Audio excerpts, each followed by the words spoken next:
अवाजी समातुन ताईं radio voice of Sindh London. Sindh जी अज़ीम शख्सियत सिगा के बानी मेंबर शायर अदीब सहाफ़ी ड्रामा नवीस शमशेर उल हैदरी की 14वीं वर्सी तकरीब सिगा शाह कराची तरफां कराची प्रेस क्लब में कोठाई वई। तकरीब में सिंध ग्रेजुएट एसोसिएशन के बानी सुलेमान शेख, सिगा चेयरमैन रफ़ीक Jafri, general secretary Ali Hussain Baroi, professor Ejaz Qureshi और बियन साथियुनि शमशेर उल हैदरी की ज़िंदगी, अदब, समाजी खिदमतुन ते तफ़सीली गुफ्तगू कई। तकरीब की कार्रवाई सिगा शाह कराची के जनरल सेक्रेटरी फ़तेह मोहम्मद खावड़ अलाई अगवाणनि चयो त शमशेर उल हैदरी पंहिंजी सॼी ज़िंदगी कलम ऐं फ़िक्र वसीले सिंधी अदब ऐं समाज जी ख़िदमत में गुज़ारी। शमशेर उल हैदरी जो नालो सिंधी अदब जी तारीख़ ऐं सिंधी समाज में हिकु अलॻि सुञाणप रखे थो। हू केतिरनि ई शोबनि में पंहिंजी सलाहियतुनि जो लोहा मञाईंदड़ हिकु घण पासाई शख़्सियत हो।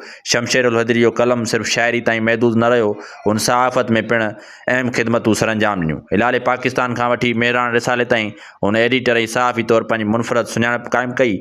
उन करे शमशेर उल हैदरी खे यादि करणु सिगा जे बुनियादी फ़िक्री विरसे खे यादि करणु बि आहे। कराची ब्रांच जी रवायत रही है त असां हर साल पंहिंजे हीरोज़ के याद कंदा आहियूं। ऐं ताज़ो 4 जून ते जेको असांजो सिगा जी 54वीं सालगिरह थी, उन में असां 2024 में अनाउंस कयो डॉक्टर मोहम्मद सुलेमान शेख अवार्ड, ऐं 2025 में अनाउंस कयोसीं साईं शमशेर उल हैदरी अवार्ड। त असां Sindh graduate association Karachi branch पंहिंजे 4 जून वारे प्रोग्राम में असांजे 12 हीरोज़ जेके असांजे लेजेंड आहिनि, जेके वॾा आहिनि असांजा, जंहिंजे रहनुमाई में असां कमु कयूं था, जंहिंजी रहबरी में असां अॼु हिते बीठा आहियूं, असां 6 अवार्ड महिनता तौर ते साईं शमशेर उल हैदरी साहब जा ॾिना ऐं 6 अवार्ड असां साईं डॉक्टर मोहम्मद सुलेमान शेख साहब जे नाले सां जेके मंसूब थियल अवार्ड आहे उहे असां ॾिना। कराची ब्रांच पंहिंजे हीरोज़ के कॾहिं वर्सरी में, एनिवर्सरी में ऐं कॾहिं कंहिं किताब जी महूरत में हर वक़्तु यादि कंदी रहंदी आहे। अॼु जो प्रोग्राम जो तसलसल बि हिकु उन जी ई कड़ी आहे। मां साईं शमशेर हैदरी साहब जो हिते हिकिड़ो दोस्त वेठो आहे, जन साईं शमशेर हैदरी साहब जी पोइट्री पढ़ण जे लाइ उहे इंतज़ार में आहिनि काफ़ी टाइम खां। साईं अयूब ख़ासकेली साहब खे मां गुज़ारिश कंदुमि त अची साईं शमशेर उल हैदरी जी पोइट्री पढ़नि। ओॾो वॾो जेको आहे सो शाइर बि हुयो ऐं असांजो उस्ताद हुयो। चवे केरु थो त तूं कुझु न कर, चवे केरु थो त तूं कुझु न कर, भला केरु तोखे थो रोके त तूं पंहिंजे हुस्ने दो रोज़ा ते नाज़ा न थी, जवानी जी दौलत ते शादा न थी। चवे केरु थो त तूं पंहिंजे जोभन जे आरल बहारनि जे बख़्शल सुरीले शफ़ाफ़ निर्मल ऐं नाज़ुक गुलाबी बदन ते सदा साफ़ रेशम ऐं कमखाब मखमल जी तरताज पोशाक पहिरण छॾे ॾे। न कर सींद सुरमो, न कर सींद सुरमो ऐं पंहिंजे ख़यालनि खे दिलि जे वीरान खाननि में जकड़े तबसुम जे चपड़नि ते शोखी जी सुर्खी लॻाइण छॾे ॾे। मगर यादि रख, मगर यादि रख त ही जोभन जी आरल बहारनि जो बख़्शल सुरीलो ऐं शफ़ाफ़ निर्मल ऐं नाज़ुक गुलाबी बदन ऐं ज़रताज पोशाक जो रूप रंग फ़क़ति आब रंग, इहो मुंहिंजो हुस्ने नज़री त आहे। ऐं तुंहिंजो तबसुम ख़्यालनि जे वीरान खाननि में तमन्ना जे गुमनामियनि जो पड़ाॾो मुक़दर जे खोरे ऐं कारे निरड़ ते निहायत मुबहम फ़क़ति चंद लीका ऐं सदियनि खां पंहिंजे फ़िक्रो अमल सां हयाती जे हद खे तहरुक जो रतरूह ॾींदो रहां थो। मुसवर जे दस्ते हुनर जो करिश्मो, इहो मुंहिंजो खूने जिगर ई त आहे। शेख साहब, साईं रफ़ीक अहमद जाफरी साहब चेयरमैन मरकज़ सिगा, साईं द्रोही साहब जिन, साईं वेठलनि में ऐं मथे वेठल अदी नसीम हैदरी ऐं साईं बख्शई लाखो साहब, साईं वलीमुहम्मद रोशन साहब, साईं असांजो ज़हीर हुसैन हैदरी साहब मौजूदु आहे, अफ़सर डोर साहब, तमामु काफ़ी जेके मथे वेठल ऐं हेठि वेठल, ऐं सभिनी जो अॼोके हिन प्रोग्राम में साईं शमशेर हैदरी साहब जी 14वीं वर्सीअ शिरकत लाइ अव्हांजो दिलि सां एहतराम कयां थो। अल्लाह ताला अव्हां सभिनी खे ख़ुशि रखंदो ऐं कुझु शहर हिकिड़ो आहे शमशेर साहिब जो जेको आउं तव्हांखे ॿुधाइणु चाहियां थो। कजे त कीअं कजे, इहा ई ॻाल्हि जहान सां कजे त कीअं कजे, ही ज़ुल्म आहे असां सां अव्हांजे महफ़िल में, अव्हांजी ॻाल्हि अव्हां सां कजे त कीअं कजे। वॾी महिरबानी आहे सभिनी जी। Thank U.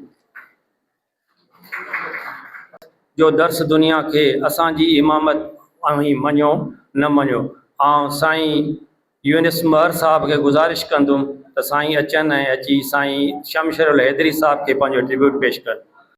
जावेद महर साहब, भाउ असांजो फ़तेह मोहम्मद फावर साहब, ऐं हाल में वेठल मुंहिंजा दोस्तो साथियो ऐं मुंहिंजूं भेनरूं GSN। शमशेर हैदरी साहब जीअं तव्हां बैकड्रॉप में ॾिसो था, आलिम, अदीब, शाइर, मुसनिफ़, मौक़िफ़, माना इल्म जे खेत्र जी कहिड़ो बि फील्ड हुजे, शमशेर हैदरी साहब उन सॼी फील्ड जो शहसवार हो। असां जॾहिं 98 में हलचल जो इजरा कयोसीं त शमशेर साहब 5 साल हलचल जो एडिटर हो, ऐं 5 ई साल असां जेको आहे सो शमशेर हैदरी साहब खां सिखियोसीं हिकिड़े उस्ताद जे तौर ते। हुनजो रुतबो हिकिड़े सहाफ़ती उस्ताद जो रुतबो हो। ऐं हुन जेके जेके असां वटि मज़मून लिखिया, हुन हिकिड़ो मज़मून लिखियईं, उन में उनजो सिरो कयईं त 3 तपेदार। तो मां चयो साईं 3 तपेदार, चई सॼो तफ़सीली पढ़ी वठो। त जॾहिं मञुनि ख़िलाफ़ु जदोजहद हुई त उन वक़्त में इहो तइ थियो त 1 लख पंफलेट छपराईंदासीं। ऐं पोइ हाणे उन 1 लख पंफलेट ते सीड़पकारी केरु करे? सभई मञुनि ख़िलाफ़ु तहरीकुनि में सभई कामरेड वीचारा माशी तौर ते एॾा पाण भरा न हुआ। त पोइ शमशेर साहब चयो त असांजे हिन सथ में हिकिड़ा तपेदार दोस्त हो हिकिड़ो, उन चयो साईं इहो मुंहिंजो कमु आहे। 2 दोस्त पंहिंजा ॿिया वठी आयो ऐं उहो 1 लख पंफलेट छपाए करे अची असांखे ॾेई वियो। ऐं पोइ असां सॼे सिंध में जेको आहे सो विरायासीं। त सिंध में अहिड़ा गुमनाम कई माण्हू आहिनि जेके सिंध वतन जे लाइ जेको आहे सो पंहिंजी जदोजहद कनि था। ऐं शमशेर हैदरी साहब त अदारा साज़ इंसान हो। हुन जेको आहे जॾहिं रिवाइवल थियो पए, हिकिड़ी त सिंधी अदबी संगत विरांगे खां अॻु जी हुई, जंहिंमें कीरत बाबाणी, गोबिंद माली ऐं ॿिया काफ़ी वॾा माण्हू शामिल हुआ। पर जॾहिं विरांगो थियो त सिंधी अदबी संगत उहा टुटी वई। त जॾहिं हुनजो रिवाइवल थियो पिए त उहे जेके 4-5 दोस्त हुआ मिठाराम हॉस्टल में गॾिजी करे वेठा, उन में शेख हयाज़, साईं असांजो सरकी साहब, नूरदीन सरकी साहब, उते शमशेर हैदरी साहब बि मौजूदु। ऐं जॾहिं सॻा ठही पए त पहिरियों बुनियादी मेंबरनि में शमशेर हैदरी साहब मौजूदु हो। पर सिंध जे अंदरि तहरीकुनि जा काफ़ी डॉक्यूमेंट्स शमशेर हैदरी साहब लिखिया। ऐं जॾहिं ॻाल्हि हल्फ़ जी थी, सॻा जे हल्फ़ जी थी, त शमशेर हैदरी साहब इहा तजवीज़ पेश कई त हर को पंहिंजे इज़त जो कसम खणे। अलाह जो कसम खणी माण्हू हुन ते पूरो नथा हलनि, पोइ ईअं चइबो त दादा जेतिरी इज़त हुयसि ओतिरो कमु कयईं या ओतिरी वफ़ादारी कयईं। तंहिं करे हाणे उन सॻा जे आइन में, उन हल्फ़नामे में लिखियलु आहे त आउं पंहिंजे इज़त जो कसम थो खणा, हल्फ़ थो खणा त आउं सिंध जे हिन सां वफ़ादार रहंदुसि। शमशेर हैदरी साहब जॾहिं ॻाल्हि थी PTV ते, PTV आई त PTV में शमशेर हैदरी साहब जे ड्रामनि, शमशेर हैदरी साहब जे स्क्रिप्ट PTV जो जेको आहे सो रंग तब्दील करे छॾियो। उहा PTV जेका इस्टेब्लिशमेंट ओन PTV हुई, उहो सिंधी माण्हुनि जा अरमान, सिंधी माण्हुनि जो अहसास, सिंधी माण्हुनि जा रस्म, सिंधी माण्हुनि जा रवाज, उहे शमशेर हैदरी साहब पेश कया। ऐं तहरीकुनि जो हिकिड़ो जान हो शमशेर हैदरी साहब। ऐं जेकॾहिं अॼु शमशेर हैदरी मौजूदु हुजे हा त मां सम्झां थो हिन सॼे जदोजहद में सिर्फ़ु अवल में मौजूदु हुजे हा। हू कॾहिं बि सिंध जी विरांगी खे क़बूल न करे हा। हाणे जबजहती जे तौर ते अयाज़ लतीफ़ अली जे ॾे वियासीं असां, जॾहिं उहो FI में कयो पियो, त सभनि जे तादाद में सिंधी माण्हू मूं ॾिठो त 80 साल जा पोड़ा बि हुआ जेके लठ ते बि आया, नौजवान बि हुआ, औरतूं बि हुयूं। माण्हुनि में को जोश ऐं जज़्बो आहे वतन जे ख़ातिर। सिंध असांजो तारीख़ी वतन आहे ऐं हिन वतन जे ख़िलाफ़ जेको बि नज़र करणु बुरी रखंदो त सिंध जा माण्हू उन ॻाल्हि खे तस्लीम न कंदा, उन ख़िलाफ़ जदोजहद कंदा रहंदा। मरणु हुजे, मारणु हुजे या कहिड़ी बि हालतुनि में हुजो, हीअ त हाणे देगिड़ी अञा पचे पई, नओं टेस्ट केस आहे त असांजे 2 सियासी अॻुवाणनि ते जेको आहे उन्हनि नोटिस जेके आहिनि से कढिया आहिनि। इहे नोटिस त उन्हनि खे 6 करोड़ 7 करोड़ माण्हुनि ते कढणा पवंदा। तो जॾहिं वतन जी ॻाल्हि थींदी त 7 ई करोड़ असां उन्हनि जे ठाहियल सोचुनि जी, नज़रियनि जी ऐं उन्हनि जे ठाहियल इन जेको इहो कड़ोकी वारो हिकिड़ो ॼार आहे उनखे असां टोड़ींदासीं।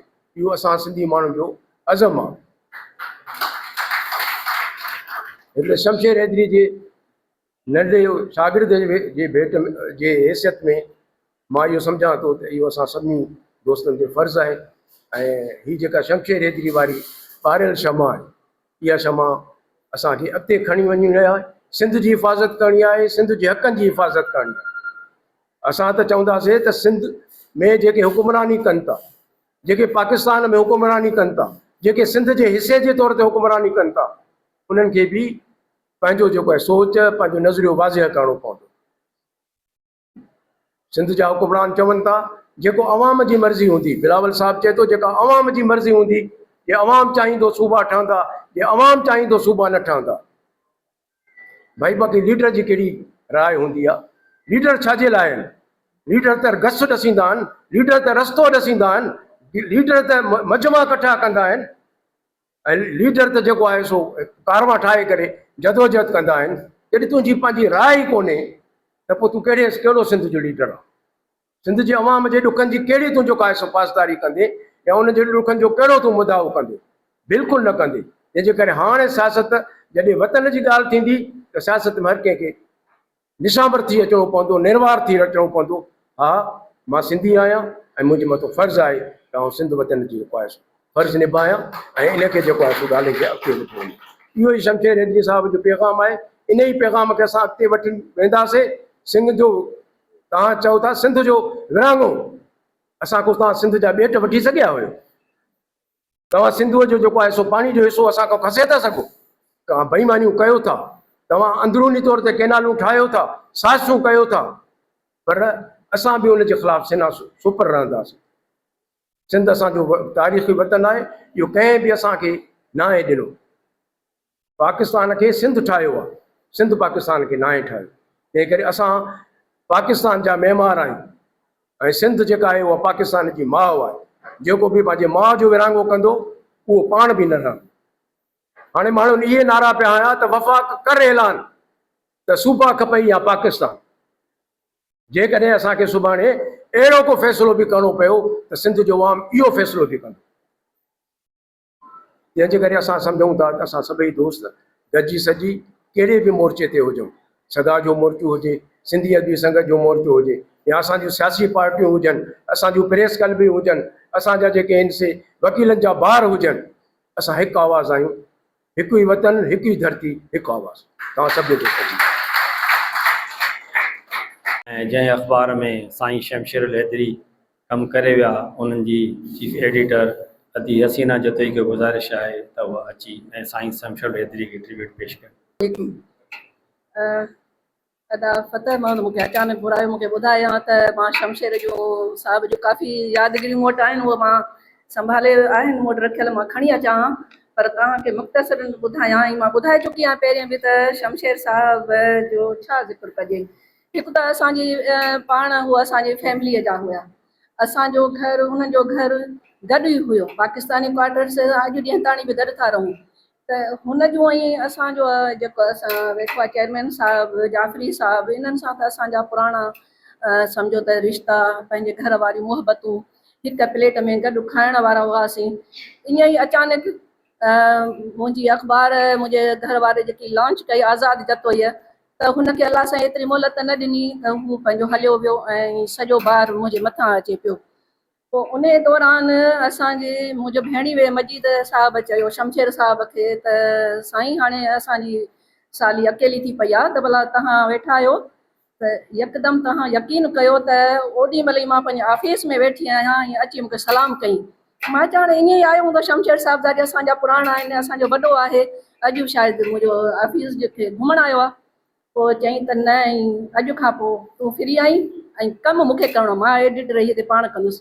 मां चयो त तव्हां मूंखे ॿुधायो बि न, ईअं अचानक चईं न ही पोइ मुंहिंजो आहे न इदारो, बसि मां हलाईंदुसि। पोइ तव्हां यकीन कयो त हुन अहिड़ा ज़बरदस्त एडिटोरियल लिखिया ऐं मूं वटि सभु सेव आहिनि, 2 सालनि जो रिकॉर्ड आहे। उन खां पोइ हुनजी तबियत ख़राबु थी पई पर बाक़ाइदे हुन रेगुलर मुंहिंजे अख़बार में लिखियो ऐं मूंखे केतिरा दफ़ा वेठा हूंदासीं चई मूंखां सिख। पोइ मां काफ़ी हुन जा मूंखे ॿुधाईंदो हुयो, मां बि काफ़ी एडिटोरियल पंहिंजे अख़बार में लिखिया। सो तव्हांखे शमशेर साहिब त सभई ॿुधाइनि था, मूंखां वधीक तजुर्बो बि रखनि था ऐं ॻाल्हाए विया। यूनुस महर साहिब जीअं ॾाढो सुठो ॿुधाए त उन हलचल में बि कयो आहे महिराण में, पर हू हिकिड़ो अहिड़ी शख़्सियत हुई हुन ते असां जेतिरो बि ॻाल्हाईंदासीं घटि आहे। सो ज़हीर हिन मुंहिंजी अख़बार सां अलमियो एतिरो थियो त केतिरा माण्हू हुनखे चवंदा साईं तूं त हेॾो वॾो माण्हू आहीं, हेॾो वॾो राइटर, हेॾो वॾो सहाफ़ी, तूं कीअं हिन मूमल खे? चईं तव्हां छा सम्झो आहे त मूमल कंहिंजी आहे? मूंखे हिते कमु करिणो आहे, मूंखे कमु करणु ॾियो। ऐं शाम थींदी हुई त हूअ बग़ैर कंहिं लालच जे, बग़ैर कंहिं पुछण जे मूंखे चवंदो सिर्फ़ु मूंखे पंहिंजो हिते काढ़ो जेको आहे चांहि जो थर्मास मूंखे ॾेई छॾ, बाक़ी तूं फारिग आहीं। त वॾी ॻाल्हि हुई हिनजी त बग़ैर कंहिं वठण जे मुआवज़े ऐं अची मूंखे संभालियईं। सिर्फ़ु इन जे करे जो हुन जा ऐं असांजे घर जा हिकिड़ा ई हुया, घर ई हिकिड़ो हुयो, हिकिड़ी प्लेट में असां खाईंदासीं। ही नसीम ऐं मां गॾु पढ़ंदा हुआसीं त हिनजी भेण शमीम त मूंखां 2 साल वॾी। स्कूल मां लहंदा हुआसीं त पहिरें असां शमशेर साहिब जे घर हूंदा हुआसीं। हिननि जे घर जी मां पंहिंजी मच्छी ॾाढी सुठी खाधो पचाईंदी, पोइ चवंदी वेह असां मानी खाई पोइ घर वञ। त इहे हिन जूं महिरबानी हुई। वरी कॾहिं शाम थींदी त हीअ असांजे घर स्कूल जो कमुकार करणु, पर शमशेर साहिब मूं ते वॾा अहसान आहिनि, मां हुन जा कॾहिं बि लाहे न सघंदसि त हू कीअं मुंहिंजे अख़बार में आयो, कीअं हुन संभालियो ऐं हुन मूंखे दुआ ई ॾेई वियो। ऐं हुनजी मां हिकिड़ो दफ़ो शायदि हिते प्रोग्राम थियो हुयो आर्ट्स काउंसिल में, त हुनजी मां शाइरी खणी आई हुअसि। अॼु मूंखे अदा फ़तह मोहम्मद जल्दीअ में साम्हूं ई घुराए छॾियो आहे।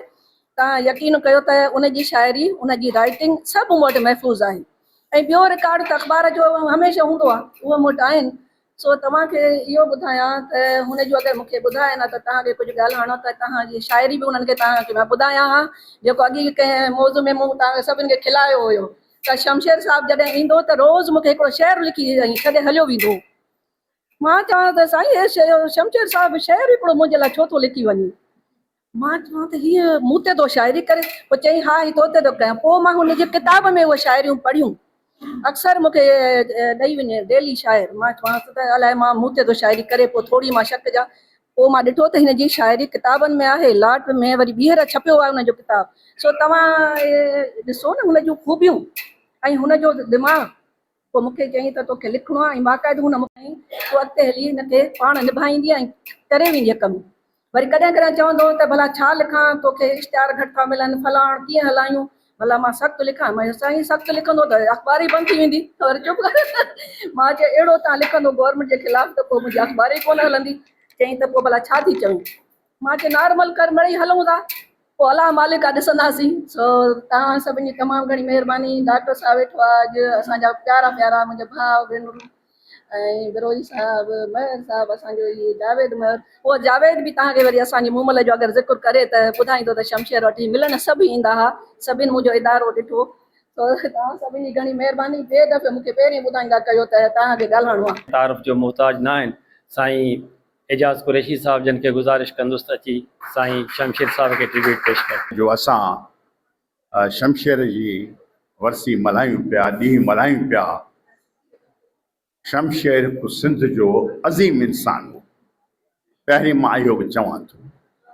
ॿी ॻाल्हि जेका मां हिते करणु चाहींदुसि, अॼु त नओं बढ़ींदड़ 1 यूनिट मुर्दाबाद जेको हींअर असांजे मथां वरी मड़ियो पियो वञे, उन ही सभु हिते जेके माण्हू वेठा अथव, डॉक्टर सुलेमान शेख ऐं मां त जेलनि में बि रहियासीं। जेको पहिरियों 1 यूनिट हुयो, डॉक्टर साहब लीड कयो। पर हाणे वरी जेको आहे सो इहा सूरत हाल थिए पई जेके असां जंहिंजी मज़म्मत कयूं था। शमशेर हैदरी सिंध जो तमामु वॾो माण्हू हो। शमशेर हैदरी ख़ुदि जेको वञूट हुयो उन जे ख़िलाफ़ तहरीकी, तव्हांखे यूनुस साहब ॿुधायो त लख पंफलेट छपराए, ईअं न साईं, ऐं उहे जेके विरहाया विया, ऐं मुशरफ ख्वाजा साहब वेठो आहे, साईं वेठा आहिनि, लाजपत साहब वारा, साईं महमूद साहब, त जेका सिंध सां ज़्यादती थी उन लाइ शमशेर हैदरी झंडो खयो बीठो हो। बाक़ाइदगीअ सां हुन तमामु जेको आहे सो ॻाल्हियूं तमामु घणियूं आहिनि। 78 में डॉक्टर साहब जो ख़्यालु थियो त शाह लतीफ़ क़ौमी कॉन्फ्रेंस कजे। 78 में डॉक्टर साहब गाॾी बुक कराई ऐं कराची खां वठी पेशावर ताईं,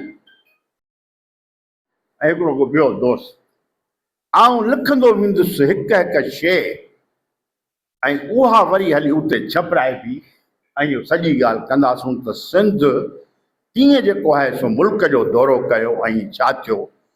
उन्हनि ॿिनि माण्हुनि सां गॾु इहो बि शर्त आहे त मूंखे अधु कोप चांहि जो हर अधु कलाक ते मिलंदो, जाबरी साहब, ऐं मूंखे विल्स सिगरेट जा पैकेट मिलंदा। साईं जाबरी साहब, उहे असां विल्स जा पैकेट मां वठी कवर रखी ऐं चांहि जो थर्मास बि रखी ऐं शमशेर सां गॾु सफ़र कयोसीं। You can't believe, from Karachi to Peshawar and back to Karachi. हुन माण्हू स्टेमिना, हुन में धरतीअ जो दर्द, धरतीअ लाइ जेका हुन वटि हुई, सॼो सफ़रनामो हुन लिखियो। जेके रेज़ोल्यूशन पास थिया, कांग्रेस कईसूं, उहे सॼा उन लिखिया। ऐं पोइ शमशेर चवंदो त दर बंदि कयो, ऐं जिते रहंदा हुआसीं मुल्तान में, हिते त वरी होटल जे कमरे में दर बंदि हूंदा, ऐं शमशेर विल्स सिगरेट ऐं चांहि पन ऐं पेन ते सॼो सफ़रनामो रेज़ोल्यूशन लिखंदो आयो, जेको बाद में छपियो। हिकिड़े माण्हूअ में एॾी धरतीअ सां मोहबत, शाह लतीफ़ सां मोहबत, ऐं जेको आहे कीअं सफ़रनामो, उहो असांजा तमामु सुठा दोस्त गॾु आहे, फज़लुल्लाह कुरैशी, साईं नज़र मेमण, असांजो मरहूम तमामु बहितरीनु दोस्त डॉक्टर शरीफ़ मेमण, जेको सिगा जो सदर हो, डॉक्टर साहब सेक्रेटरी हो, ऐं सॼे असां पाकिस्तान जो दौरो कयो। शमशेर सिर्फ़ु इहो न, पर शमशेर वॾो शाइर बि हो। जीअं ॻाल्हि कई यूनुस साहब या ॿियनि दोस्तनि, त शमशेर जो पहिरियों किताबु आउं सम्झां थो आहे लाट।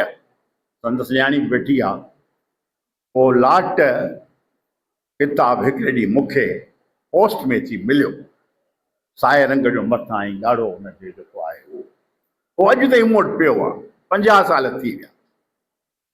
उन खां पोइ हिकिड़ी ॿियो किताबु अची मूंखे मिलियो, अंदर में उहाव थियो, यादि आहे कंहिं दोस्त खे, यूसुफ शाहीन जो किताबु, उहो शमशेर मोकिलियो। ऐं अहिड़े नमूने सां पोइ शमशेर साहब, हाणे पंहिंजूं ॻाल्हियूं करणु घुरिजनि, पर दोस्ती तमामु घणी। तनवीर अब्बासी ऐं शमशेर साहब हैदराबाद में मूं वटि रहंदा हुआ।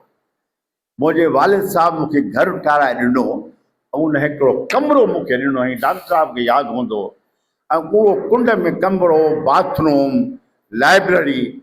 उन कमरे में साईं सोभो ज्ञानचंदाणी, साईं इब्राहिम जोयो, साईं रोचीराम, साईं शमशेर हैदरी, साईं फज़लुल्लाह कुरैशी, इहा सॼी संगत जेका आई, ऐं सिगा जो गॾिजाणियूं वग़ैरह, बराबर यादूं आहिनि जेके मूं लिखियूं आहिनि, छपजनि पियूं। ऐं असां त शमशेर सां असांजी मोहबत जो इज़हार इहो, शमशेर बेलोस इंसान हो, सिंध जो ख़िदमत गुज़ार हो, कूड़ो न हो, करप्ट न हो। हिकिड़े माण्हू मूंखे फ़ोन कई कि तूं शमशेर जी एॾी तारीफ़ थो करीं, शमशेर जेको आहे सो त करप्ट हो।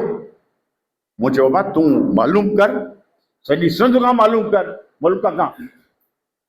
महीने खां पोइ वरी मूं वटि सीढ़ी जे आयो, चई तूं सही मां ग़लति, आई एम सॉरी।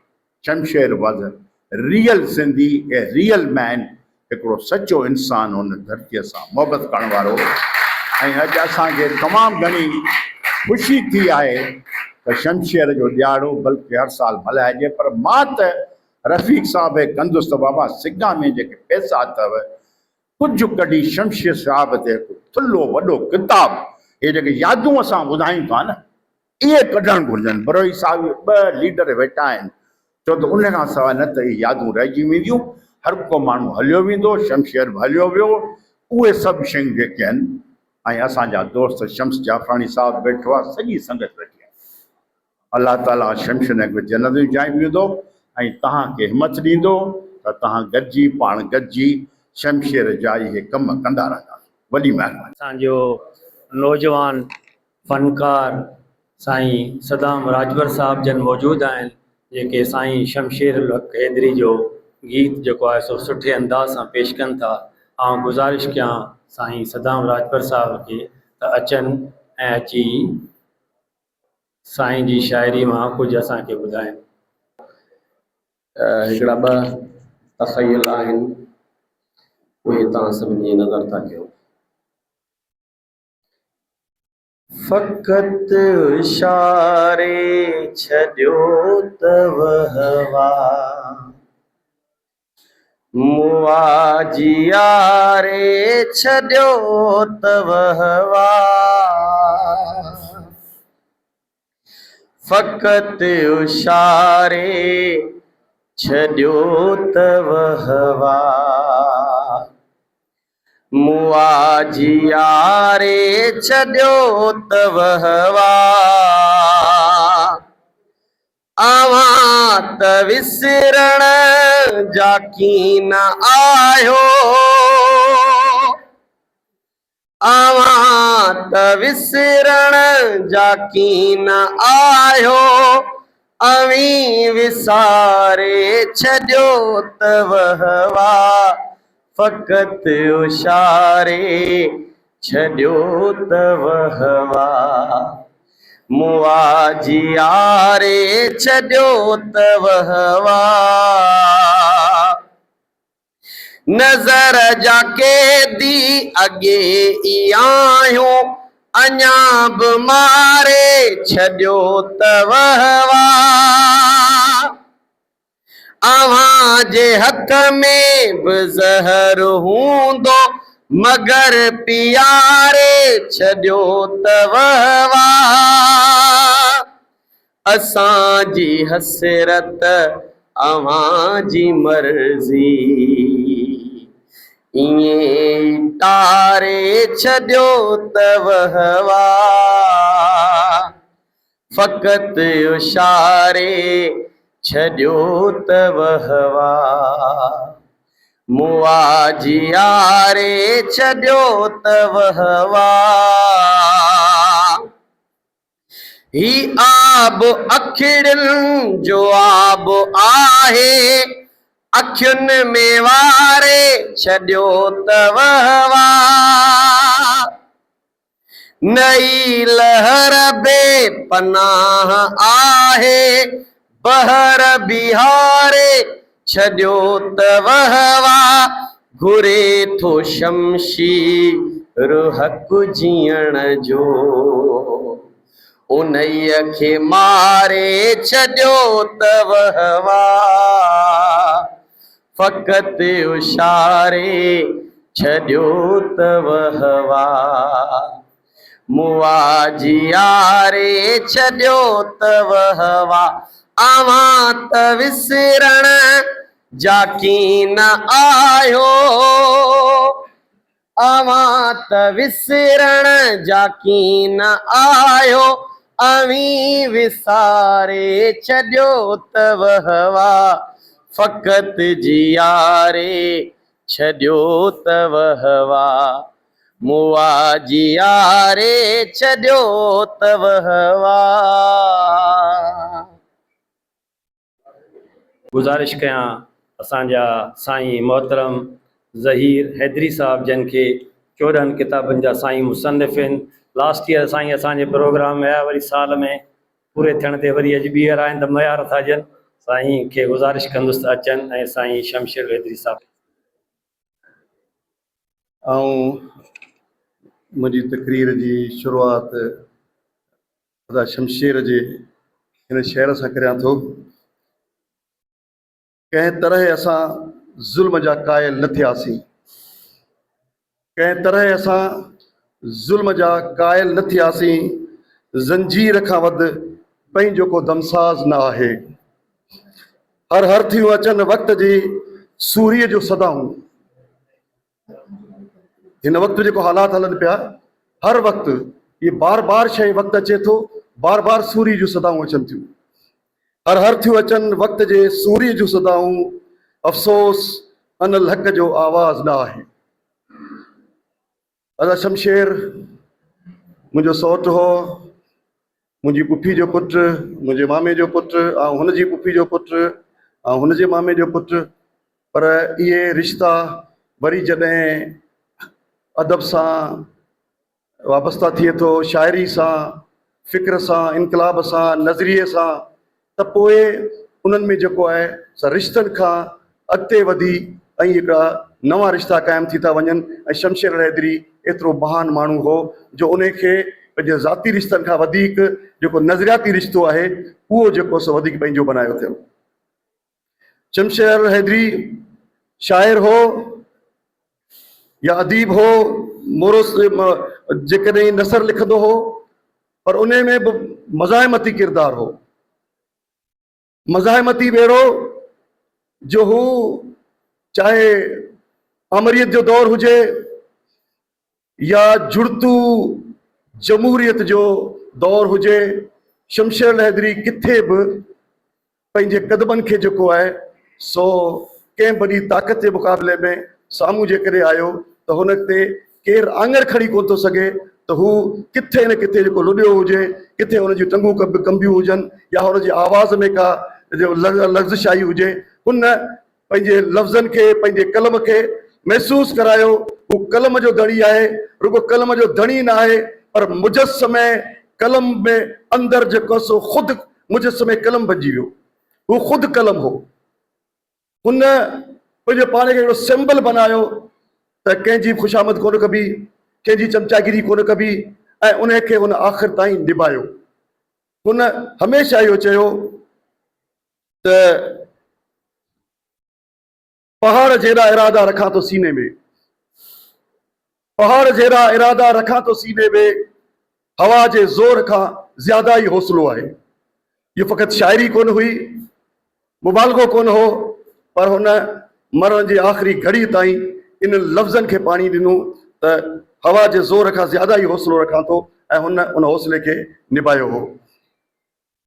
हिन वक़्तु या हूअं बि सरकारी रिसाला निकिरनि था, उन्हनि ते सरकार जे इश्तिहार या उन्हनि जे पंफलेट या उनजी चमचागिरी जी छाप लॻल हूंदी आहे। पर शमशेर हैदरी सिंध नई ज़िंदगी 2 साल मुसलसल लिखियो, पर किथे बि हो त सरकारी रिसालो, पर किथे बि महसूस कोन थियो त शमशेर हैदरी किथे सरकारी चमचागिरी जी तर्जुमानी करे थो। उनमें अदब बि हो, शाइरी बि हुई, उन सां गॾोगॾु मज़ाहिमती किरदार बि हो। हुन उन्हनि दौरनि में वञी उन जे ख़िलाफ़ तहरीक हलायूं। हुन रोल पेपर लिखी, हर जॻह ते हिकिड़े हिकिड़े घर ते वञी उहो वॾो रोल पेपर।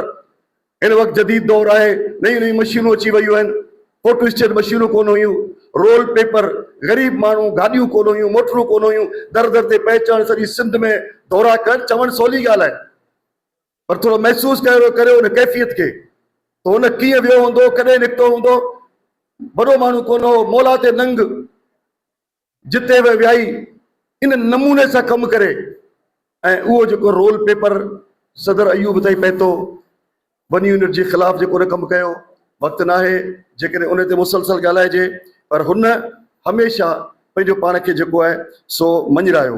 सिंधी अदबी संगत हुजे, उन में हुन जेकॾहिं शुरू खां वठी मुसलसल 10 साल जनरल सेक्रेटरी रहियो, पर हुन पंहिंजी जेको आहे किथे बि कंहिं मरल ते केरु आङर खणी कोन थो सघे। ॻाल्हि इहा आहे त माण्हू हूंदा आहिनि, उहिदा हूंदा आहिनि, पर ॻाल्हि इहा आहे त आख़िर ताईं पंहिंजो एज़ाज़ बरक़रार रखणु, इहा शइ शमशेर हैदरी में हुई। इहा वॾी ॻाल्हि आहे। ऐं उन खां पोइ महिरान अख़बार सभई ॻाल्हियूं ॿुधल आहिनि ॾिठल आहिनि, पर वरी बि जेको आहे रिव्यू कजे, चवणु सवलो आहे, मगर महिरान अख़बार में चाहे फुलतरू जो कानो जो उनवान लिखे या बेर ते ॾोको लिखे या फ़क़ीर बयान करे लिखे, उहे जेकॾहिं मूंखे ख़बर न आहे त छो अञा ताईं, ऐं पंहिंजे रफ़ीक जाफ़री खे बि चवंदुसि, सलीम खे बि चयो आहे, ख़ुदा जे वास्ते वक़्तु वञे पियो, का ख़बर कोन्हे, इनखे सहेड़ियो, इनखे गॾु करियो। हीअ वॾी तारीख़ आहे, हीअ मज़ाहिमती तारीख़ आहे। हू जेकॾहिं मज़ाक में फुलतरू लिखे थो त उन में बि जेको आहे सो वरी मज़ाहिमती शइ आहे, इनक़िलाबी शइ आहे, नज़रियाती शइ आहे। इनखे गॾु करियो, इहो सुभाणे जो सरमायो आहे। उन वटि दौलत कोन हुई, मिल्कियत कोन हुई, इहो एॾो ख़ज़ानो आहे, उनखे गॾु करण जी ज़रूरत आहे। सो इन करे ऐं जेको सो बाक़ी हिन दौर में जॾहिं ज़मीरनि जी सौदागिरी जो मुसलसल जेको सो उरूज आहे, इन वक़्तु जॾहिं सिंध खे टुकड़ा टुकड़ा करण जे लाइ जेके ताक़तूं आहिनि उहे कोशिशूं पहिरीं बि कंदियूं रहियूं आहिनि, हिन वक़्तु बि उन्हनि में फिरौनी कुवत जेका आहे सो वरी नज़र आई आहे। हर 5, 8, 10 साल खां पोइ यज़ीद जो कीड़ो आहे वरी कमु कंदो आहे, फिरौनीयत जेको अॻिते वधंदी आहे, उहा शइ जेका आहे सा वरी बि अॻिते अची वई आहे। या ॿी ॻाल्हि आहे, कुझु बि थिए तकलीफ़ूं ईंदियूं, असांखे ईंदियूं रहियूं आहिनि, हे असांखे वरी इहा ख़तमु थींदी, वरी ॿी ॻाल्हि कंदा, असांखे रोले रोले मारणु था चाहिनि। हर जॻह ते हिकिड़ो इशू ख़तमु थो थिए, वरी ॿियो इशू था करनि, इहो रहंदो, ईअं न आहे त हिते ख़तमु थियो वरी ॿी ॻाल्हि, उन्हनि जी आदत में शामिल आहे। मगर असां क़ुर्बानी लाइ ठहियल आहियूं। जेकी इनक़िलाबी क़ौम हूंदी आहे उहा इनक़िलाब लाइ हर वक़्तु तयारु हूंदी आहे। यज़ीदियत 1400 साल खां वठी पंहिंजे कम में लॻी पई आहे, ऐं हुसैनियत जी मज़लूमियत उहा पंहिंजे कम में लॻी पई आहे। हर को पंहिंजे कम में आहे। मज़लूमियत वरी बि जेको आहे सो हमेशह ज़ुल्म खे, मज़लूमियत सां ज़ुल्म खे जेको आहे डिफीट ॾी आहे। सो इंशा ताला ज़रूरु थींदी। बाक़ी वक़्तु आहे त असां सभई सिंध जे हक़नि जे लाइ, सिंध खे बचाइण जे लाइ पंहिंजो पाण खे ॿाहिरि निकिरूं। छो त शमशेर हैदरी असांखे अॻे ई चयो हो त मां पुकारींदो रहियुसि मंज़िल जी हर हिकु मोड़ तां, मां पुकारींदो रहियुसि मंज़िल जी हर हिकु मोड़ तां, रहबरनि सभु कुझु ॿुधो हूंदो मगर भुलिजी विया। सो हर दफ़े असीं भुलिजी था वञूं, पर वरी बि जेको आहे शमशेर अॼु बि सॾु पियो करे त अचो, अॼो बि सिंध, अचो सिंध खे बचायो, अचो। जीअं साईं ॿुधायो त हिकु दफ़ो वरी 9 वनी यूनिट पियो क़ाइमु थिए, अहिड़ा 1000 वनी यूनिट क़ाइमु थियनि। असां जेको सो जॾहिं क़ुर्बानी ॾींदा आहियूं त पोइ जिस्म जेको आहे सो ख़तमु थी वेंदो आहे, त जिस्म मरी वेंदा आहिनि मगर नज़रिया कोन मरंदा आहिनि। ऐं तारीख़ जेका आहे हमेशह नज़रियनि खे ॾिठो आहे, उहे नज़रिया जेके सो हमेशह ज़िंदा रहिया आहिनि। शमशेर हैदरी जो फ़िक्र, नज़रियो हमेशह ज़िंदा रहियो। ह्यूमन तरक़ी पसंद मुसन्नफ़ीन जे अॻवान साईं रियाज़ शाहिद साहब जन खे गुज़ारिश आहे त अचनि ऐं अची साईं खे ट्रिब्यूट पेश कनि। स्टेज ते वेठल असांजा महिरबान ऐं पिंडाल में वेठल असांजी भेनरूं ऐं भाइरो हक़ मौजूद,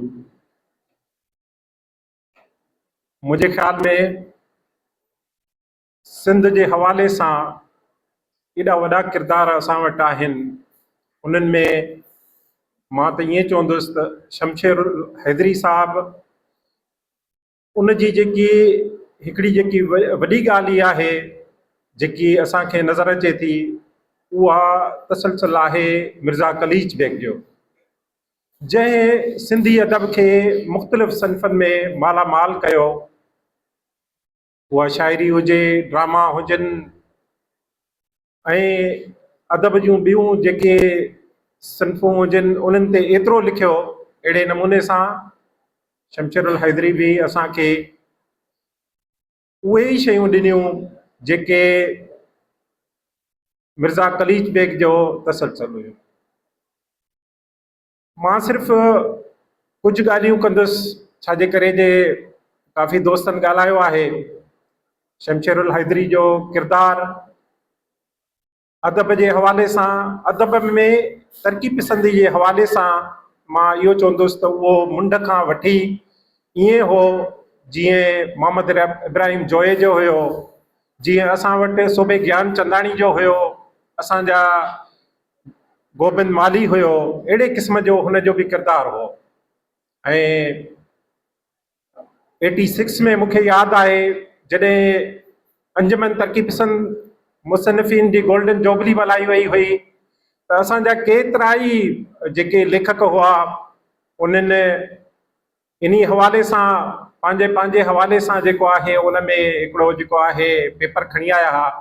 पर शमशेरुल हैदरी उहो माण्हू हुयो जंहिं समूरनि खे कंपाइल करे हिकिड़ो असांजो अहिड़ो पेपर आयो जेको मुंहिंजे ख़्याल में त सिंधी अदब जे हवाले सां सॼे पाकिस्तान जा अदीब त आयल हुआ पर ॿाहिरां जा बि आयल हुआ, उन्हनि सारायो। अहिड़े क़िस्म जा किरदार सची ॻाल्हि इहा आहे कॾहिं कॾहिं पैदा थियनि था ऐं उन्हनि जो जेको किरदारु आहे उहो एॾो आला आहे। मां तव्हांखे ॿुधायां त जॾहिं अंजुमन जी गोल्डन जुबली खां पोइ प्लाटिन जुबली थी त साईं वटि मां वियुसि, छाजे करे मां बि पाकिस्तान क्वार्टर में रहंदो हुउसि। साईं खे ॿुधायो त असां आइन तयारु कयूं पिया ऐं उन आइन जे हवाले सां हिकिड़ी असांजी कलाक जी मुलाक़ात थी। उन में उन जेके असांखे सिंध जे हवाले सां ऐं सिंध जे जेकी बका जे हवाले सां, सिंधी अदब जे हवाले सां, तरक़ी पसंदी जे हवाले सां जेके नुक़्ता ॿुधाया, सच त उहे असां उन आइन उन मंशूर उन्हनि में जेको आहे एड कयोसीं ऐं उते पेपर बि पढ़ियोसीं त असां उते सुरखरू थियासीं, छाजे करे जे असांजे पुठियां शमशीर साईं हो। अहिड़े नमूने सां सिंधी अदब जा तव्हां जेकॾहिं उनजे आज़ाद नज़म ते जेको किताबु आहे, इहा हिकिड़ी एॾी वॾी रवायत आहे जे मुंहिंजे ख़्याल में त उर्दू अदब में त रही पर सिंधी अदब में उनजी जेकी आहे शुरात अहिड़े क़िस्म जो मोनोलॉग शमशेरुल हैदरी लिखी सघे थो, उन ई लिखियो ऐं अहिड़े अदब जी जेका आहे तरवीज कई जेको अदब सिर्फ़ तकबंदी ताईं न हुयो पर उहो जेको आहे कंहिं पैगाम ॾियण ताईं हुयो।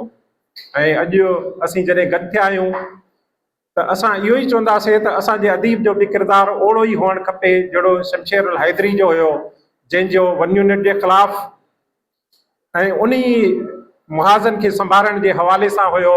हरूभरू असांखे जेको आहे हिकिड़ो कुंडाइतो थी करे लिखण में को बि फ़ाइदो कोन्हे, को बि उहो जेको आहे असांखे इल्म जी ज़रूरत न आहे जेका वेही करे असांखे कंहिं छड़ो फ़िक्र में ई जेको आहे महसूसु थिए, पर असांखे उन फ़िक्र खपे जेको अॻिते वठी वञे।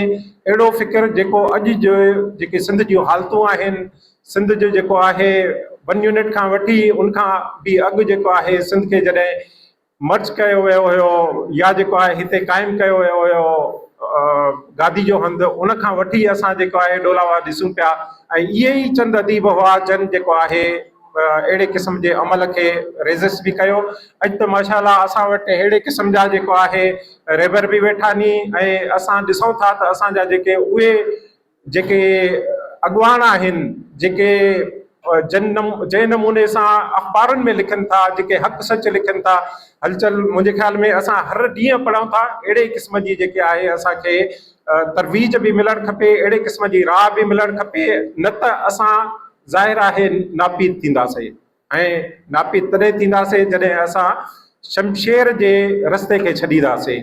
मां त इहो ई चवंदुसि त इहो ई रस्तो आहे जदोजहद जो, इहो ई रस्तो आहे अदब जो, इहो ई रस्तो आहे शाइरी जो, इहो ई रस्तो आहे सहाफ़त जो।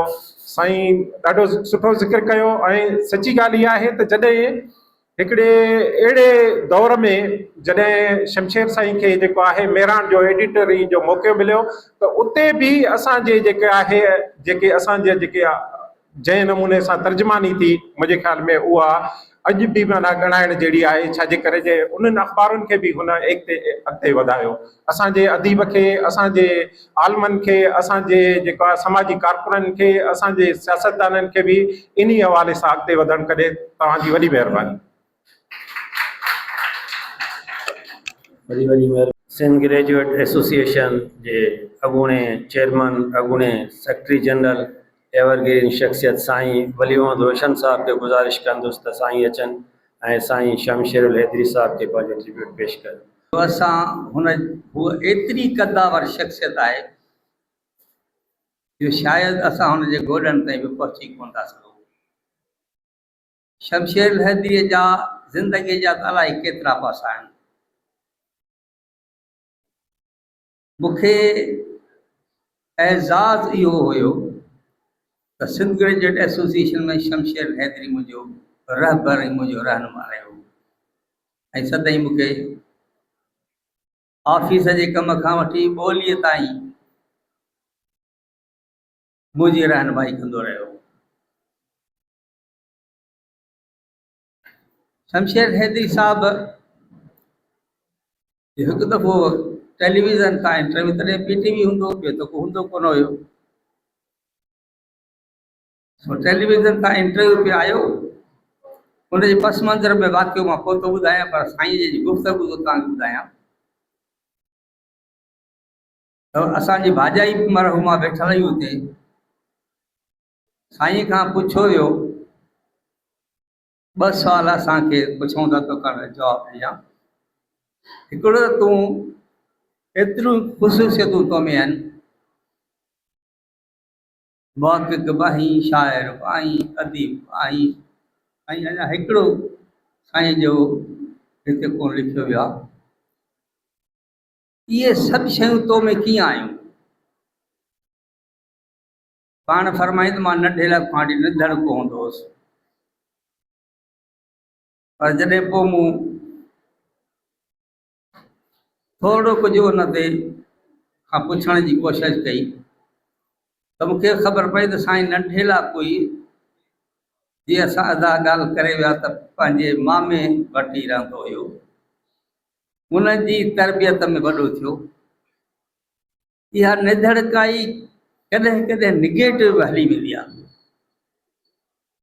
ऐं साईं जी निधड़काई एॾी पॉज़िटिव हुई जो मूंखे अॼु उनजी शख़्सियत उन जेतिरी जहिड़ी मूंखे नज़र कान थी अचे पई। ॿियो सुवाल पुछूं त भला तव्हां ऐं भाॼाई जे नाले जो तव्हां पाण में विढ़ंदा आहियो, छेड़ो कंदा आहियो? चई अॻु में तमामु घणो कंदा हुआसीं, हाणे घटि कंदा आहियूं। चई छो, ख़ैर त आहे? या मां देरि सां ईंदो हुउसि, हाणे सवेल ईंदो आहियां। चई भला केॾी महिल ईंदा आहियो? चई 3 बजे राति ईंदो आहियां। सुठो इहो थियो जो इंटरव्यू मूं जॾहिं घर में ॿुधो पिए, तॾहिं मूं सिगा में कमु पे कयो, त मुंहिंजी बि घरवारी वेठी, त मूं घरवारी खे चयो त असांजो रहबर उन्हनि जा इहे अफ़ार असांखे न जलींदी कर, मूं त पाबंदी लही पई शमशेर जे करे। साईं जो उहो ज़मानो मूंखे यादि आहे जॾहिं 1978 में शाह अब्दुल लतीफ़ क़ौमी कॉन्फ्रेंस कांग्रेस मल्हाईसीं। साईं उन में 2 किताब छपिया, ॿियो कमु त तमामु छपाई जो घणो कई। हिकिड़ो हुयो फिल्म एंड फ्लूट, ॿियो जड़ तिक अथव डॉक्टर साहब। ईअं उन्हनि जे करे सॼी राति साईं प्रेस में हूंदो आहे। हींअर प्रेस में कमु ई घटि थींदो आहे, तंहिं वक़्त में सॼी राति साईं प्रेस में हूंदो। ऐं इन जो असरु जेको आहे साईं ॿुधायो त मां अॻु में देरि सां ईंदो हुउसि, हाणे जल्दी थो अचां। ॿियो जेको हिस्सो आहे साईं जी ज़िंदगी जो चैप्टर, सो आहे सिंधी अदबी संगत। सिंधी अदबी संगत में साईं शमशेर हैदरी साहब 1955 में शामिल थिए थो। 56 में जॉइंट सेक्रेटरी या 57 में थिए थो, 57 में पाण सेक्रेटरी जनरल थो थिए। 57 खां वठी 1966 ताईं 10 साल सिंधी अदबी संगत जो सेक्रेटरी जनरल रहे थो पियो। अदब में त जेको साईं जो किरदारु हो उहो त पंहिंजी जाइ ते हो, पर मां ॼाणां थो, छाकाणि त साईं सां मुंहिंजूं कचहरियूं तमामु घणियूं थींदियूं हुयूं, त साईं उन वक़्त में सिंधी अदबी संगत खे बाक़ाइदा हेॾो वॾो किरदारु उन खां करायो बॉलीवुड जे ख़िलाफ़। हाणे अजीब ॻाल्हि आहे न साईं, तव्हां ॾिसो 1955 में बॉलीवुड ठहे थो, सिंध जो वॾेरो, सिंध जो जागीरदार, सिंध जो तंहिं वक़्त जो खणी MPA में न चवां, पर जेको सरकार जा ख़ासि गुमाश्ता उहे बॉलीवुड ठहण में रुधल आहिनि। सरकार जेको नालो जेको बॉलीवुड जे ख़िलाफ़ वठे थो, हींअर त अञा घटि तादी थिए थी, उन वक़्त में तमामु घणी थींदी जो माण्हू किथे लभंदो ई कोन हो। ऐं उन दौर में साईं शमशेर हैदरी सेक्रेटरी जनरल सिंधी अदबी संगत जो थी ऐं सिंधी अदबी संगत खां जेको रोल अदा कराए थो, जो किरदारु अदा कराए थो वञो जे ख़िलाफ़, उहो अॼु बि असां ॻाल्हियूं कयूं पिया, किरदारु त मूंखे नज़र कोन थो अचे। अॼु असां हिकिड़ो पास पाइलो असांखे मिली वियो आहे जेको साईं वटि कोन हो। घटि में घटि मूं शमशेर जी ज़िंदगी आख़िरी वक़्त में मां तमामु वेझो रहियो अहसासु। असां सिंधी मसइलनि ते रोऊं था, हुन रुनो कॾहिं बि कोन। हुन रहनुमाई कई, हुन घस ॾसिया, हुन वाटूं ॾसियूं ऐं अॻिते वधियो। ऐं अॼु हुन जे तह वक़्त जे मुक़ाबले में असां ग्रेजुएट घणा आहियूं, पढ़ियल बि घणा आहियूं, सिंध जे ॻोठनि में या शहरनि में पाया आहियूं, पर पोइ बि जॾहिं मथां खां को कावड़िजे थो, नाराज़गी थिएसि थी, त उहो सिंध जे ख़िलाफ़ु ॻाल्हाए थो। जंहिं तरीक़े सां उहो सिंध जे ख़िलाफ़ु ॻाल्हाए थो, असां उन तरीक़े सां उनखे मोट कोन था ॾेई सघूं, जवाब जी कार्रवाई कोन था करे सघूं। असां त सिर्फ़ु लिकण में पूरा आहियूं, जेकॾहिं कयूं था त छेड़ो छेड़ायूं। छो असां गॾिजी सभु कुझु एॾो वॾो किरदारु अदा नथा करे सघूं। माशाअल्लाह समझ काफ़ी पढ़ियल आहियूं। तंहिं ज़माने में को बि सरकारी मुलाज़िम, साईं प्रोफेसर एजाज साहब वेठो हुयो, सरकारी मुलाज़िम जेकॾहिं को सियासी कमु कंदो हो त उनजी नौकिरी त वई, पर जेलनि में अलाए केतिरो वक़्तु वेठो हूंदो। हींअर उहा सूरत हाल त कान्हे। हींअर त माशाअल्लाह सियासत, सरकारी नौकरी सियासत वॾी कनि था, पर उहा शइ मूंखे कान थी मिले। साईं शमशेर हैदरी नई ज़िंदगीअ में नौकरी करे थो पियो। साईं डॉक्टर साहब जॾहिं त कराची अचनि था, उहो गई कराची में आहे। ऐं पाण गॾिजी बीहनि था, हिते कैफे न्यूयॉर्क हूंदी हिन ई रोड ते, जंहिं ते असां हीअ बीठा आहियूं, हिन ई रोड ते अॻियां सदर में कैफे न्यूयॉर्क हूंदी। उहे गॾिजी सिगा जो शुरूआती वजूद साम्हूं आणीनि था पिया। ऐं न सिर्फ़ु इहो एज़ाज़ साईं शमशेर हैदरी खे आहे त हू ग्रेजुएट नंबर 1 हुयो, पर उन सां गॾोगॾु रजिस्टर थियण खां अॻु में पहिरियों सिगा जो सेक्रेटरी जनरल साईं शमशेर हैदरी हुयो। हुनजो वॾो किरदारु, तमामु वॾो किरदारु। उन खां पोइ हमेशह हुनजी रहनुमाई, जॾहिं मां एक्टिव रोल अदा कयो आहे सिगा में, त मुंहिंजा 2 जेके सदर हुया जिन मुंहिंजी सुठी रहनुमाई कई। हिकिड़ो साईं साम्हूं वेठो आहे, लाखो साहिबु। साईं लाखो साहिबु हिकु भेरे कराची ब्रांच जो सदर हो, मां जनरल सेक्रेटरी हुयुसि। ऐं ॿियो दफ़ो साईं शमशेर हैदरी हुयो, मां जनरल सेक्रेटरी हुयुसि। कीअं उन्हनि साईं शमशेर हैदरी रहनुमाई कई, उहा मूंखे ख़बर आहे। सिंध ग्रेजुएट एसोसिएशन खे हिकिड़ो प्रोजेक्ट मिलियो एनवायरमेंट डिपार्टमेंट खां। डॉक्टर साहब ई मूं सलाह कई थी हाणे छा कजे, छाकाणि त मूंखे सलाह त लाखे साहब सां करणु खपंदी, पर लाखो साहब उन वक़्त में जेको आहे सो सखर हूंदो।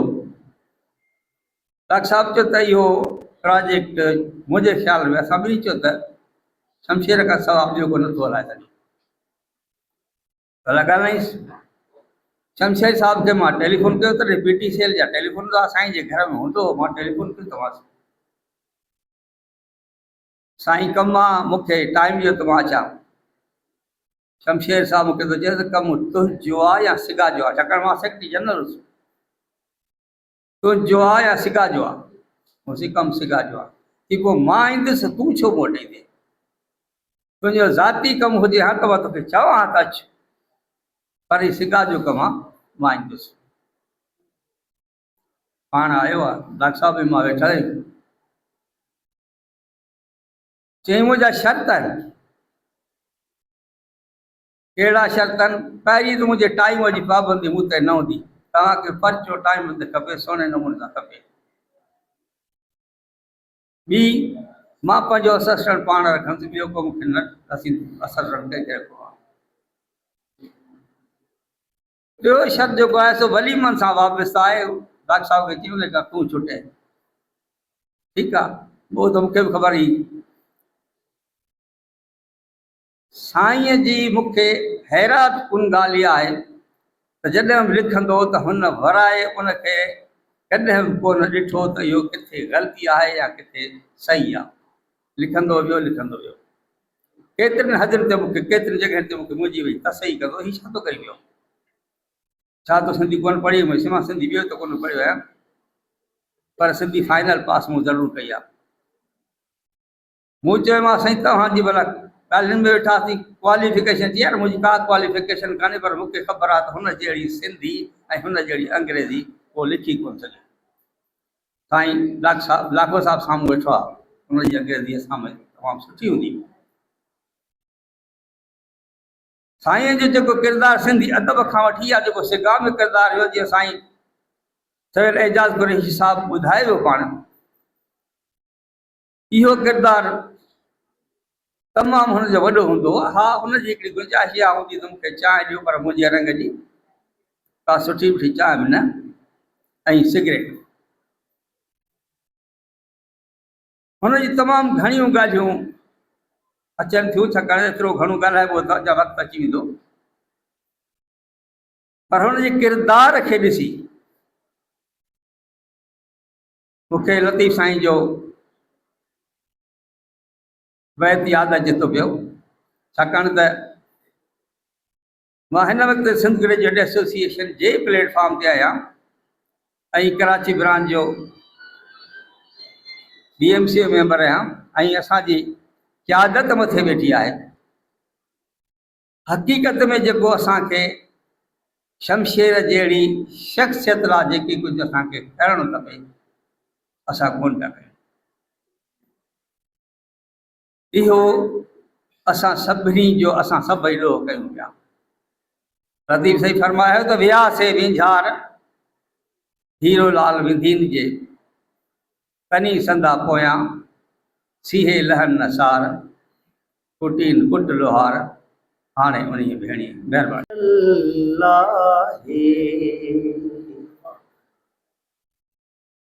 मन कोई अची निकरे, सब लोग सुम्हल लाहे। मन कोई अची निकरे, दरवाज़ो खुलल लाहे। चंड रात चिट्टी आहे, ककरियूं बि वसी हलियूं। चंड रात चिट्टी आहे, ककरियूं बि वसी हलियूं। हर बात बनल आहे, मन कोई अची निकरे, दरवाज़ो खुलल आहे। पन खड़क्यो हवा ते को, या सांत भरियो सुडको। पन खड़क्यो हवा ते को, या सांत भरियो सुडको। रुलियल आहे, हाय होरुलल्लाही मन कोई अची निकरे दरवाज़ो खुलल्लाही हिन वक्त जे प्याले में मधु पंहिंजी हयातीअ जो हिन वक्त जे प्याले में मधु पंहिंजी हयातीअ जो बाकी को बचल आहे मन कोई अची निकरे दरवाज़ो खुलल आहे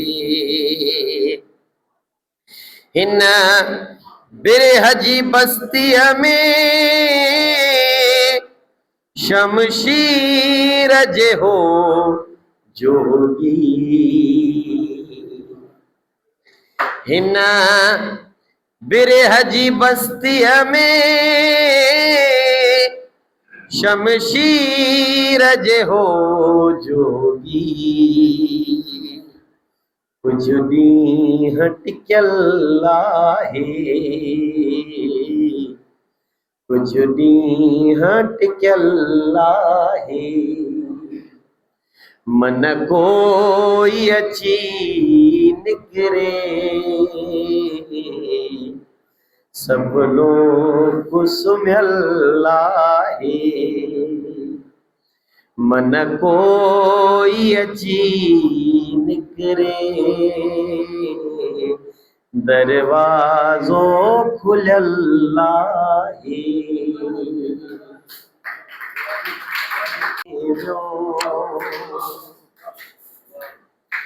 ॼण त सिंधुअ जे ॿिए किनारे वियो तुझे नेणनि में जो निहारे वियो ॼण त सिंधुअ जे ॿिए किनारे वियो तुझे नेणनि में जो निहारे वियो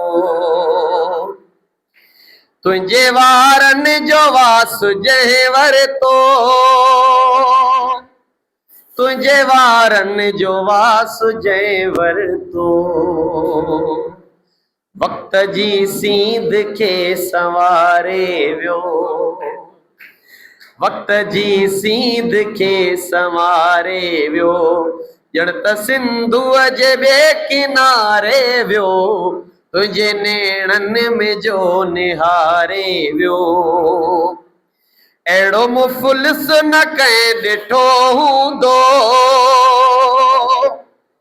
अहिड़ो मुफ़लिस न कंहिं ॾिठो हूंदो हिक दिलि साब किथ विसारे वियो हिक दिलि साब किथ विसारे वियो ॼण त सिंधुअ जे ॿिए किनारे वियो तुझे नेणनि में जो निहारे वियो हिकिड़ो शमशीर हो ज़माने में हिकिड़ो शमशीर हो ज़माने में हिकिड़ो शमशीर हो ज़माने में सो बि दुनिया मां अॼु गुज़ारे वियो सो बि दुनिया मां अॼु गुज़ारे वियो ॼण त सिंधुअ जे ॿिए किनारे वियो ॼण त सिंधुअ जे ॿिए किनारे वियो तुझे नेणनि में जो निहारे वियो तुझे नेणनि में जो निहारे वियो चेयरमैन सिंध ग्रेजुएट एसोसिएशन साईं मोहतरम क़ाबिल एहतराम साईं बख्शरी लाखो साहब जन खे त साईं अचनि ऐं अची पंहिंजे ख़्यालनि जो इज़हार कनि poets, literary luminaries, AGM members, friends, ladies and gentlemen. Assalamu alaikum. Ya Ali Mother. To speak about late Shamsher Haidari is to speak about Sindh itself. its pen, its poetry, its culture, and its resilience. He was not merely named in Sindhi literature. He was a poet par excellence, editor, dramatist, scriptwriter, founder member of SIGA, and a tireless social worker, a complete adib in the truest sense of the word. A life shaped by trials. Shamsher Hedri was born on 15 September 1931 in Badin to Haji Rasul Baksh Jafri Sahab. His childhood was marked by an early personal loss, the death of the mother. Deprived of the parental love and affection at an early age, he was raised with love and discipline by his maternal uncle, late Nazir Hussain Hedri. Because of his deep love and respect for his maternal uncle, he adopted Hedri with his name. He received his early education in Badin and later completed his graduation and post-graduation in Hyderabad. Life was not easy for him, but he faced every hardship with determination, hard work, and conviction. After a brief stint in bank,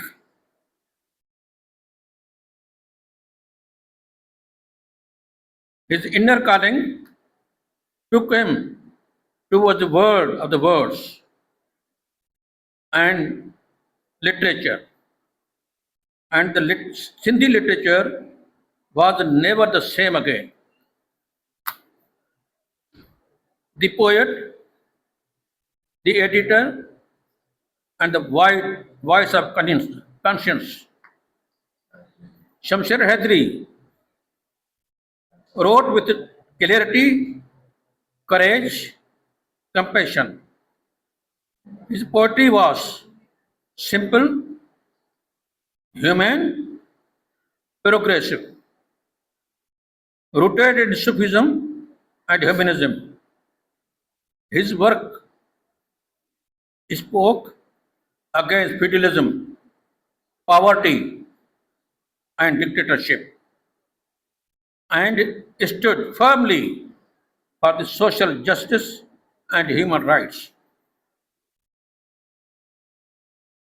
Even during the darkest years of martial law, he never lowered his pen. He continued to write boldly for Sindh, for Sindhi language, and for the dignity of the common man.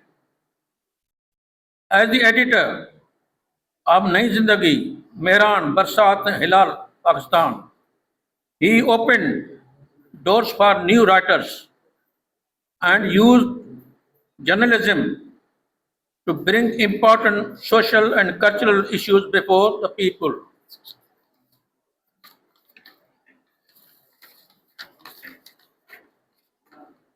For Shamsher Hedri, literature was not ornament, it was responsibility.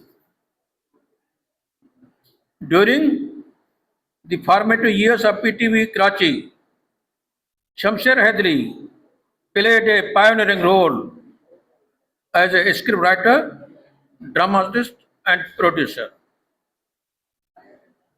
He brought Sindhi stories, culture, traditions, and ethos to the national television screen. His drama Zenith became a landmark. It was highly successful when first aired, and when he rewrote it a decade later, it once again touched the hearts of the audiences. He remains one of those pioneering personalities who helped establish and promote Sindhi drama on Karachi television. Shamsher Haidari was deeply committed in social services through Sindh Graduates Association, of which he was a founder member. He contributed in the intellectual and social development of Sindh. Thank you, all of you, for your patient hearing. Again, thank you. Thank you, sir. शाख सिगा जो शुक्रगुज़ार आहियां, उनखे मुबारकबाद पेश कंदुसि जेके अज़ीम शाइर जो अज़ीम इंसान जो हिते अॼु जेके आहे 14 सालगिरह और जेके आहे सो वरसी मल्हाई आहे। त दोस्तो अञा बि जेके आहिनि सो काफ़ी दोस्तनि खे ॻाल्हाइणो आहे ऐं इन ई करे आउं सिर्फ़ु 2 टे लफ़्ज़ ॻाल्हाईंदुसि। शेख साहब अॼु आउं हिते हिकिड़े रिटायर ब्यूरोक्रेट वेठो हुउसि, मूंसां कचहरी बि थी। उनखे जॾहिं मूं इहो ॿुधायो त अॼु अज़ीम इंसान शमशेर हैदरी जी जेकी आहे सो असीं वरसी मल्हाए रहिया आहियूं आर्ट काउंसिल में, त उन मूंखे चयो तव्हां हुते इहो ई ॻाल्हाईंदा त शमशेर हैदरी जेकी आहे सो 1931 में कॾण शहर में पैदा थियो ऐं उन खां पोइ पंहिंजे मामे नज़ीर हुसैन वटि उन परवरिश पाती, उते तालीम कराई। उन खां पोइ जेकी आहे सो कराची वरी सिंध मदरसे में पढ़णु वियो। त इहे ॻाल्हियूं बिल्कुलु सही आहिनि, पर शमशेर हिकिड़ो वॾो माण्हू हो, वॾो जेकी आहे सो सिंध परस्त हो। उन हवाले सां ॾिठो वञे त उनजी 14 सालनि खां जॾहिं उनजी डेथ थी आहे, उनखे 14 साल थी विया आहिनि, त उन 14 सालनि में जेकी आहे का बि जेकी उनजी जेकी सिंध हवाले सां काविशूं आहिनि उहे निर्वाह न थियूं आहिनि। अॼु बि जॾहिं हिते दोस्तनि जी तकरीरूं कयूं त इन मां ई ख़बर पवे थी त उन केॾो वॾो कमु कयो आहे। 1 यूनिट जे हवाले सां जेकी त दोस्तनि ॻाल्हियूं कयूं त 1 यूनिट जे दौर में हुन जेकी दस्तगीरी मुहिम शुरू कई हुई, उन हवाले सां का बि तफ़सीली जेके आहे किताब न आयो आहे। अॼु हिते ॻाल्हि कई हसीना त हुन मूमल जेकी आहे सो जो एडिटर हूंदो हो बरसात में, लाल पाकिस्तान में, मेहराण में, त अॼु बि त इहा ॻाल्हि कई मूं वटि एडिटोरियल हुनजा तमामु घणा पिया आहिनि, पर अॼु शायदि उनखे जेकी आहे सो पेंडोरा बॉक्स में बंदि करे वेठी आहे।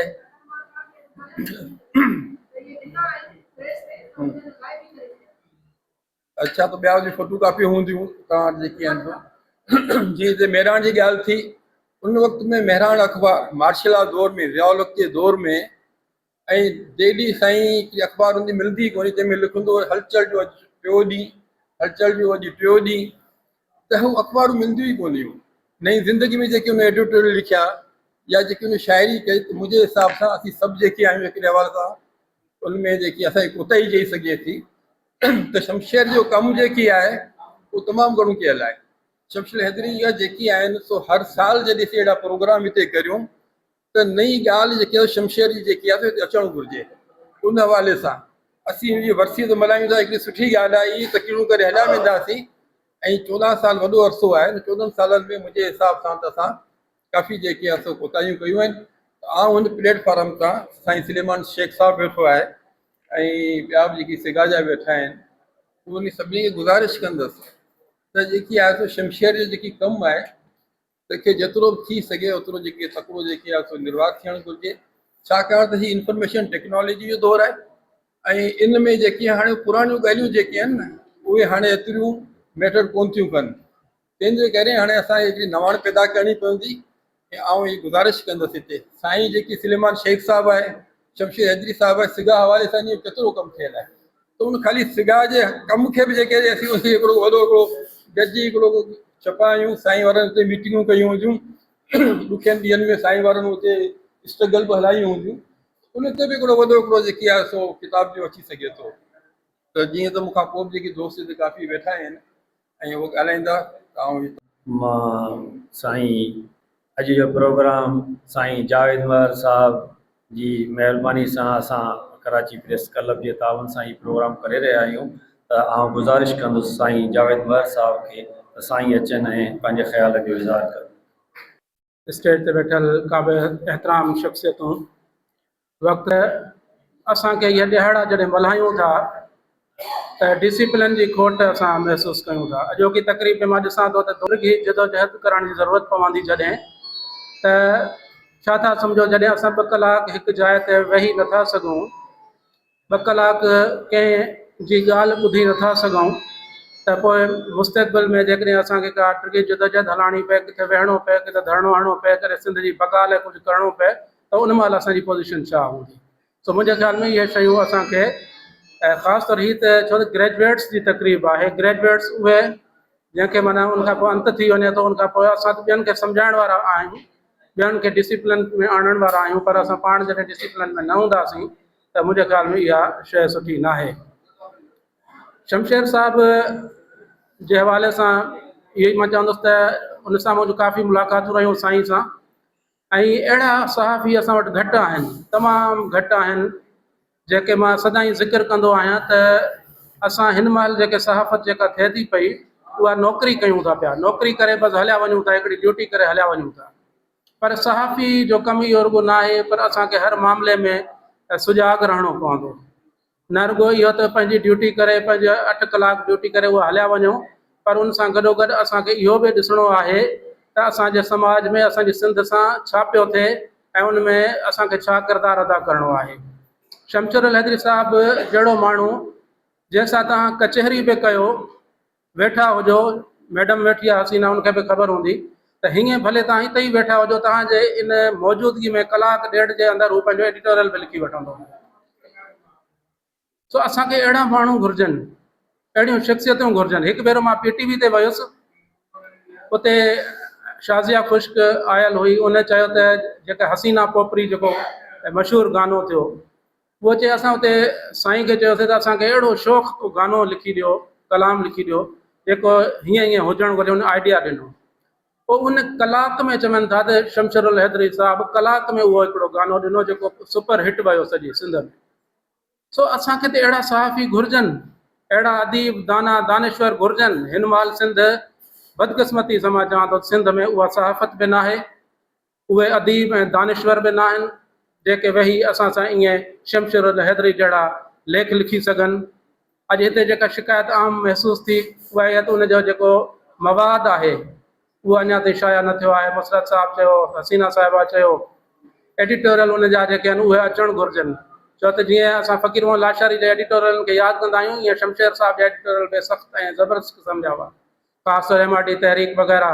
ऐं मूंखे कंहिं ॿुधायो त शमशेर साहब जेको आहे उहो ईअं सम्झो क़िस्तवार उहो एडिटोरियल लिखंदो हो, ॿिए ॾींहं ते उन क़िस्त जो इंतज़ारु रहंदो हुयो। सो असांखे त शमशेर साहब जहिड़ो किरदारु अदा करिणो पवंदो। हिन महिल सिंधी अख़बारूं, मादरत सां चवां थो, मां बि सिंधी सहाफ़ी आहियां, सिंधी अख़बारुनि जो एडिटर बि रहियो आहियां, उहो किरदारु अदा न पियूं कनि, उहो किरदारु अदा न पियूं कनि। उहो दौरु हुयो, मार्शलाई दौरु हुयो, सख़्तियूं हुयूं, उन बावजूदि त एडिशन निकिरंदा हुया। पर अॼु असां जॾहिं शमशेर जी वरसी अचे थी, उनजी सालगिरह अचे थी, साईं GMC जी वरसी अचे थी, सालगिरह अचे थी, शेख अयाज़ जी वरसी अचे थी, सालगिरह अचे थी, पर असां हुन ते हिकिड़ो मख़सूस मज़मून ॾेई जान छॾायूं था।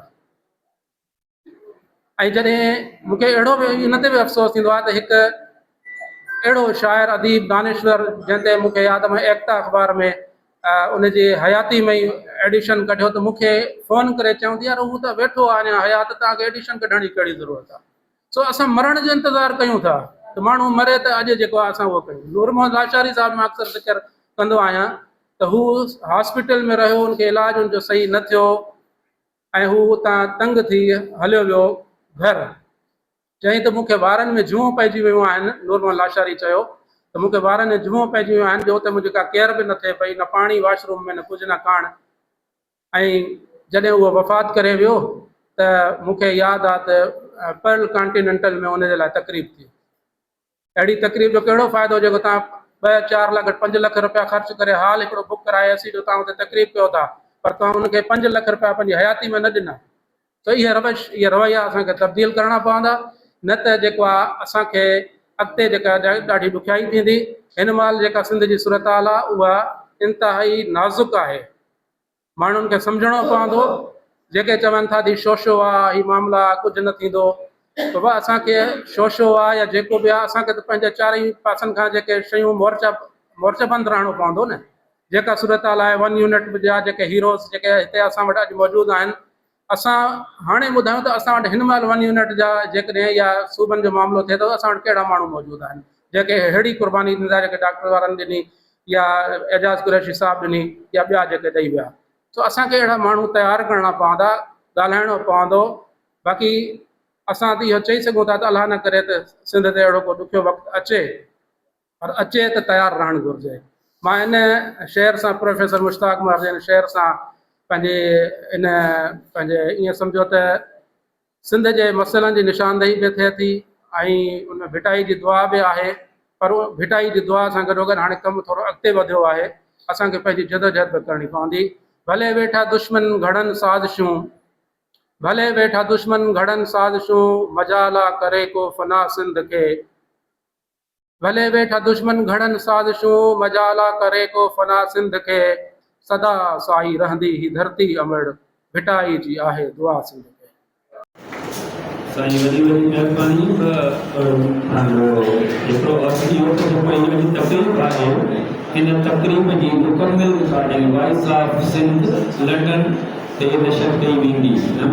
अचनि ऐं अची पंहिंजे ख़्यालनि जो इज़हार कनि। अदी नसीम साईं शमशेरुल हदीर साहब जन जी डॉटर आहिनि ऐं वॾी ॻाल्हि आहे, वॾी ॻाल्हि आहे। बानी सदा ऐं डॉक्टर सुलेमान शेख साहब रफ़ाक खे नूरी हयाती ॾे ऐं चेयरमैन रफ़ीक अहमद जाफ़री साहब, क़ाबिल एहतराम शख़्सियतूं स्टेज ते वेठल ऐं तव्हां सभी आयल महिमाननि जी दिलि जी गहराइनि सां भलीकार जो।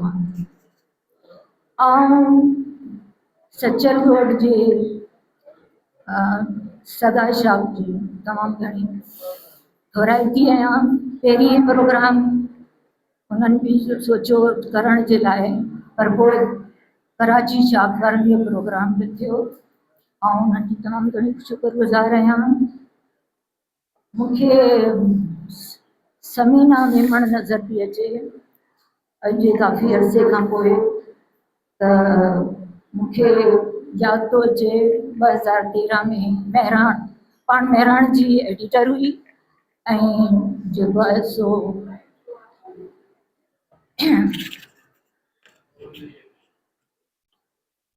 मेहराण जी एडिटर हुई।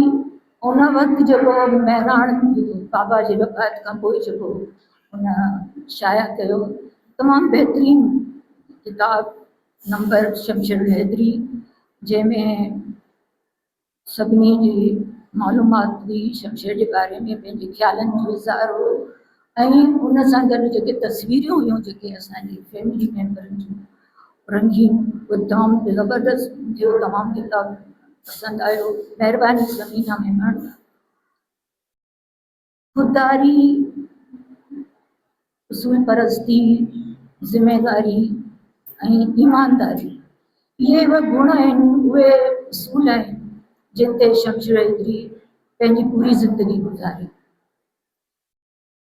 ईअं न आहे त शमशेर हैदरी खे सुठी नौकरियूं कोन मिलियूं, तमामु बहितरीनु नौकरियूं मिलियूं, पर उहा ई ॻाल्हि जो पंहिंजे उसूलनि ते, पंहिंजे सच हक़ जे करे थोरे वक़्त खां पोइ पाण छॾे ॾींदा या फ़ारिग थी वेंदा ऐं घर में फाकनि जी बि अची वेंदी नौबत।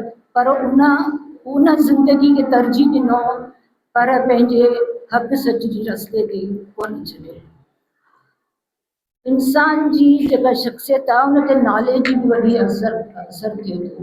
शमशेर पंहिंजे नाले जो भरम रखियो ऐं न झुकियो, न उनखे केरु ख़रीद करे सघियो। उन दरवेशी खे राह इख्तियार कई। 1960 में जेको दौर हो उहो ज़ुल्म जी कारी रात हुई। ऐं अयूबी अमृत जो दौर हो, लाड ऐं जगत जो दौर हो, उन दौर में भी बेबाक थी चवे थो सदा ज़ुल्म जी मात चवंदा रहियासीं, सदा ज़ुल्म जी मात चवंदा रहियासीं, सरे आम हर बात चवंदा रहियासीं। अव्हां केतिरो बि धिकारियो दॿायो, असीं राति की राति चवंदा रहियासीं। ऐं इहो ई दौर हो जंहिंमें शमशेर हैदरी ॿोली जी बचावट ऐं जेके जदोजहद कयूं पहिरियों अदीब जेके तरक़ी पसंदि हुआ उन्हनि जे करे काफ़ी बि शामिल थिया। इहो वक़्तु जो आसान न हो, छो त जो हुन वक़्तु वसीला ज़रिया तमामु महदूद हुआ, जेको अॼुकल्ह मीडिया जेका आउटपुट आहे सोशल मीडिया ऐं मीडिया वधी पंहिंजो इज़हार खे पंहिंजो ख़्यालनि खे ॿियनि ताईं पहुचाइण जी उन वक़्तु इज़हार जो पाबंदी हुई। उन सभु वक़्त में बि शमशेर हैदरी पंहिंजे धरती जे इश्क में पंहिंजे इश्क में जेके कोशिश कई उहो पंहिंजो पाण असां ख़ुशनसीब क़ौम आहियूं जो असां वटि इल्म जो बेइंतहा अदब जो बेइंतहा ख़ज़ानो आहे। शाह रहीम जेको सचल जो शेख अयाज़ ताजुल बेबस शमशेर हैदरी तनवीर अब्बासी ये वॾी डिघी लिस्ट आहे। उहे असल में इहे शमसिद्धियूं असांजे लाइ उस्ताद आहिनि, असांजा इदारा आहिनि। इन्हनि वटि सम्झण जे लाइ तमामु घणो आहे हिन वटां असांखे। उन्हनि जे पैगाम खे हिन वक़्तु वधीक सम्झण जी, उन्हनि जे कम खे वधीक सम्झण जी ज़रूरत आहे। अॼु जेके सिंध जूं हालतूं आहिनि, जेको सिंध नाज़िम प्रोग्राम जंग लॻी आहे, सिंध जी ॿोली ते हमला, सिंध में ते हमला थिया आहिनि, पर यूनिवर्सिटी तव्हां ॾिसो, कॉलेज ॾिसो, स्कूल ॾिसो, कोर्ट हुजनि, ॿारणी हुजे या शहर आहिनि, हुन में नशा एॾी वधी वई आहे। असांजो नौजवान नशे जो आदी थी चुको आहे। मदरसनि में उन्हनि ॿारनि सां गॾु रहण जो कारोबारी वधी वई आहे, पटवारी ऐं अभ्यान वधी वियूं आहिनि। असांजा नौजवान मायूसी में आहिनि ऐं ख़ुदकशियूं करे रहियो आहे। असांजी ज़रूरतमंद नौजवाननि खे रोज़गार इल्मु ऐं बाख्तियार बणाइण जी ज़रूरत आहे। ऐं हिन बस में जेके अदीब आहिनि, जेके समाजी इदारा आहिनि, जेके सहाफ़ी आहिनि, उन्हनि खे वञी करे पंहिंजो किरदारु अदा करणो आहे। नौजवाननि में असांजे तमामु घणो टैलेंट आहे, ॿारनि में तमामु घणो टैलेंट आहे, पर उन्हनि खे मौक़ा नथा ॾिना वञनि। अफ़सोस न चवण खां पहिरियों त एॾा चैनल आहिनि सिंधी, पर उन्हनि में को बि नौजवान जो प्रोग्राम न आहे, न असांजो प्रोग्राम नौजवान जो आहे, न उन्हनि जा इंटरव्यूज़ आहिनि, न उन्हनि जे मसइले खे ॿुधियो थो वञे, न को उन्हनि जो जेको मालूमाती प्रोग्राम आहिनि, न ॿारनि जा बि प्रोग्राम आहिनि। 25 मिंटनि जो नशरदार प्रोग्राम PTV तां नशर थींदो, जेको बाबा साईं जो स्क्रिप्ट लिखंदो, गीत लिखंदो, उनमें कार्टून हूंदा, टेबल हूंदा, रांदियूं हूंदियूं, पर बाबा जी वञण खां पोइ उहो प्रोग्राम ई बंदि थी वियो ऐं हाणे उहे कहिड़ा प्रोग्राम ई नथा थियनि जेके पहिरीं हूंदा हुआ। बहरहाल इन्हनि गीतनि खे, इन्हनि ड्रामनि खे जेके बाबा साईं जा PTV जा, उन्हनि खे नए सिरे सां नए अंदाज़ में पेश करण जी ज़रूरत आहे। ऐं जेके पाण सम्झो तमामु घणा पकड़ियल आहे, शाइरी आहे, कालम में उन्हनि खे गॾु करे शाइर करण जी ज़रूरत आहे। सिर्फ़ु बरसियूं ठीकु करे हलाइजनि, पर अन्य तौर ते कम बि ज़रूरी आहे। उथो जो हाण पंहिंजो जंग आहे आख़िरी, उथो जो पंहिंजी जंग आहे आख़िरी, संभालियो पंहिंजा मोर्चा महास्ती उथो उथो गणतियुनि जा ॻाल्हि उथो। साईं अली हुसैन डोई साहिब जो गुज़ारिश था कयां, साईं अचनि लिखियल पढ़ण न करे सघंदा इहो सोचियो त साईं किताब में पंहिंजे रिकॉर्ड मां सॼी तकलीफ़ ठाहे वञा जेका तव्हांखे साम्हूं पेश कयो जेका पंहिंजे चेहरे ते जेकी तकलीफ़ ठाही मां सम्झा थो हुनजी ज़रूरत कान्हे छो जो तयार थी चुकी सो मां ईंदड़ सिंधा समाचार के शुमारे में इंशाल्लाह छपराईंदुसि तमामु मुफ़स्सिल असांजी ज़िंदगी ते ऐं सुठी रिपोर्ट आहे ऐं बाक़ी जेके ॻाल्हियूं दोस्तनि खे कयूं साईं डॉक्टर मुशर्रफ ख्वाजा साईं दादा जुनाद कई या ॿियनि साथियुनि में हर साल में प्रोग्राम या दोस्तनि जेका कई हुननि जेको कमु रहियल आहे सिंध ग्रेजुएट जे हवाले सां मां साईं जाफ़री साहब गुज़ारिश कंदुमि ॿार खे असां कोशिशि कंदासीं तव्हांजे कम खे असां सहेलियूं त जीअं उहा किताबी शक्ल में सभिनी जे साम्हूं अची वञे सो मां तव्हांजो टाइम ॾियण वारो असां त ॾियण वारा आहियूं सो बाक़ी मां तव्हांजो टाइम तव्हां सभिनी जो विसरे सारो लोग क्षण में विसरी तोखे तोड़ो मुंहुं साडो आहे सारी सिंध ग्रेजुएट एसोसिएशन जे बानी असांजे रहबर साईं डॉक्टर मोहम्मद सुलेमान शेख साहब जिन खे गुज़ारिश कंदुसि साईं अचनि ऐं साईं जी ख़याल जो इंतज़ार कनि सिंधी ॿोलीअ ते पाबंदी लॻाई वई हुई त उहा प्राइमरी में कान पढ़ाई सघी यादि हुई ऐं 3 दर्जे खां पोइ पढ़ाई हिन जी ताईं पढ़ाई सो उन सिलसिले में सिंधी अदबी सेंटर पंहिंजी हिकिड़ी दस्तखती मुहिम शुरू कई ऐं उहा तॾहिं शमशेर सेक्रेटरी उन वक़्तु आउं लियाकत मेडिकल कॉलेज जो शागिर्द ऐं असां सिंधी शागिर्दनि जो ग्रुप ठाहियो ऐं असां फ़ैसिलो कयो त असीं इन में शामिल सो इन सिलसिले में सलाह मशवरे जे लाइ आउं शमशेर साहब सां तालुक़ कयासीं 1963 मेरे सां असांजो साथ 49 साल जेको गुज़रिया ऐं उनमें 5 साल अहिड़ा हुआ जंहिंमें असां कॉलेज थी हुआसीं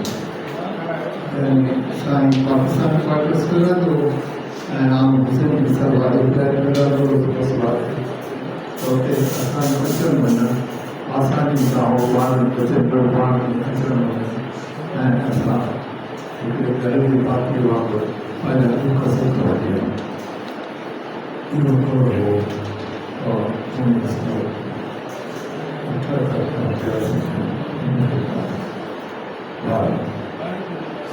शमशेर सां मुलाक़ातूं रहियूं ऐं पोइ रहियूं नई ज़िंदगी जो लीडर हो त पोइ असां वधीक ॻाल्हि थी वई ऐं असां ग्रेजुएट जो तस्वीर डिस्कस कयो ऐं पहिरीं ज़िंदगी दफ़्तर में पोइ कैटेगरीआत में केतिरियूं मीटिंगूं उनखे ठीक थियूं डॉक्टर शमशेर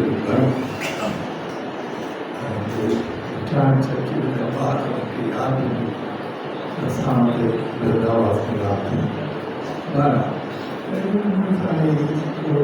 जेको कमु हो जेको कयो ॻाल्हि मूंखे ज़रूरी आहे साईं आहे शमशेर मुतलिक़ कमु असां तमामु घटि कयो असां वटि हुनजी पूरी शाइरी असां वटि कान्हे ऐं मस्तु कलंदड़ माण्हू हो मौला ते न हो ऐं उहो सभु ईअं छॾे दिलि वधी ऐं जॾहिं जामो टेलीविज़न में रिकॉर्ड थींदो अफ़वाह भई ॻाल्हि ऐं किरी पर्चो बि हूंदो ऐं ईअं जाम शाहकार हिकिड़ो वॾो अदबी खज़ानो आहे जेको असां वटि थियो और यकीन आहे जो टेलीविज़न जे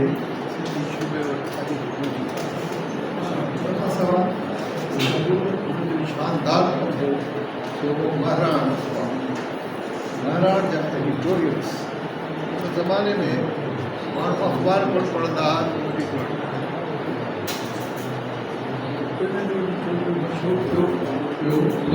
लाचारी जो जागो एडिटोरियल असांजे सिंधी साहब जा तमामु एडिटोरियल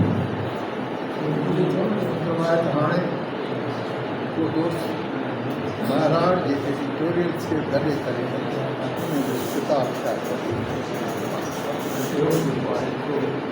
असांजी इन ते कमु मदद करे जीअं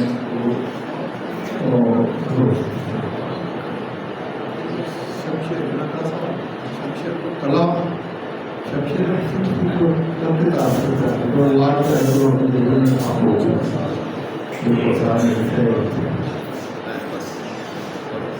रियासती शायरी का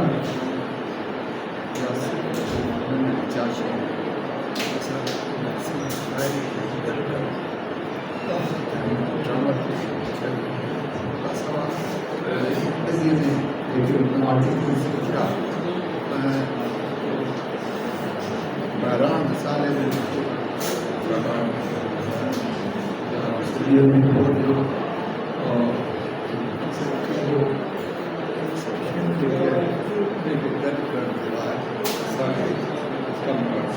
हकीकत में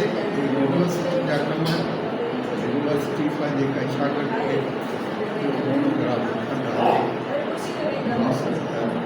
मास्टर्स में या ॿियो जेको आहे सो यूनिवर्सिटी पेपर कहिड़ा बाबा आहे और असांखे इन सिलसिले में कमु शुरू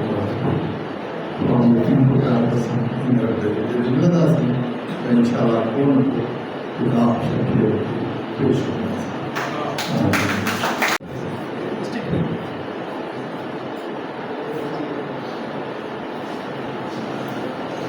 आखिर में गुजारिश कंदुसि सिंध ग्रेजुएट एसोसिएशन के चेयरमैन क़ाबिल एहतराम साईं रफ़ीक अहमद जाफ़री साहब जिन खे अची सदारती ख़िताब कनि।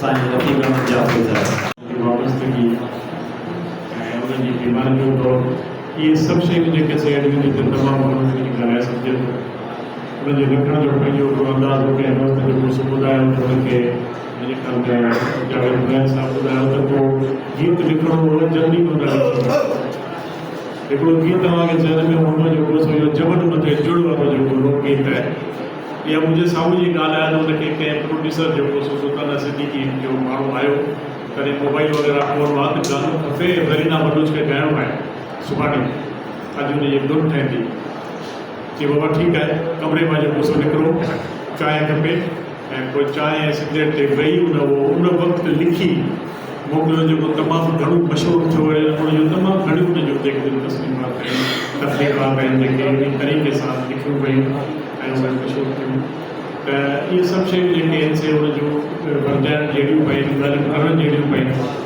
पर उन्हनि सभिनी शयुनि खां हटी करे वरी उन ॻाल्हि ते पहुचा जेका ॻाल्हि मुसलसल थींदी रही आहे त उनजो मवाद जेको आहे उनखे समेटे छपिराइणु खपे ऐं तव्हांजी ॼाण में उनजी शाइरी जेका आहे उहा सभु समेटे ऐं बाक़ाइदे छपिराई वई आहे उहा मौजूदु आहे कुझु नेणनि में जो ॾियारे वियो ऐं उहो काफ़ी वॾी साइज़ जो किताबु आहे ऐं आउं सम्झां थो त काफ़ी स्टॉलनि ते बि आहे ऐं सॼा ऑफिस में बि मौजूदु आहे ॿियो जेको मवाद आहे उनजो उनखे समेटण जे लाइ उनजे पुटु सलीम कोशिशि कई त भई महफ़ूज़ करे हा तव्हांजी ॻाल्हि करणु ज़रूरी आहे त इहो ज़ईफ़ जेको लिखियो ऐं ज़ईफ़ ॾाढी महिनत कई ऐं मुंहिंजे ख़्याल में उनजे गुज़ारे वञण खां पोइ फौरन बाद जेको किताबु आहे 40 जो किताबु हो ऐं मवाद जेको सो मिसाल तौर ते हिकिड़े इदारे हुनखां वरितो नथी छपिराइनि था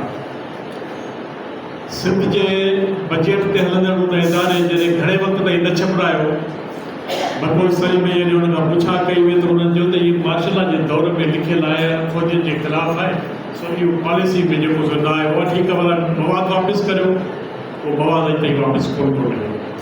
त इन क़िस्म जी शयूं आहिनि जेके उनजे मवाद में ॿियो मवाद काफ़ी आहे जेको सलीम वटि मौजूदु आहे, ऐं सलीम सां इहा ॻाल्हि थींदी हुई, बल्कि उन खां काफ़ी ॿियनि माण्हुनि खे घुरियो आहे त जो छपिराइनि, पर हू उन जीअं हिकिड़ो तजुर्बो हुनखे ॿिए के इदारे खे ॾियण खां पोइ थियो आहे त इन करे हू ॿियनि खे एतबार कोन पियो करे, उहे थी पाण वरी गॾिजी वेई समेटींदासीं।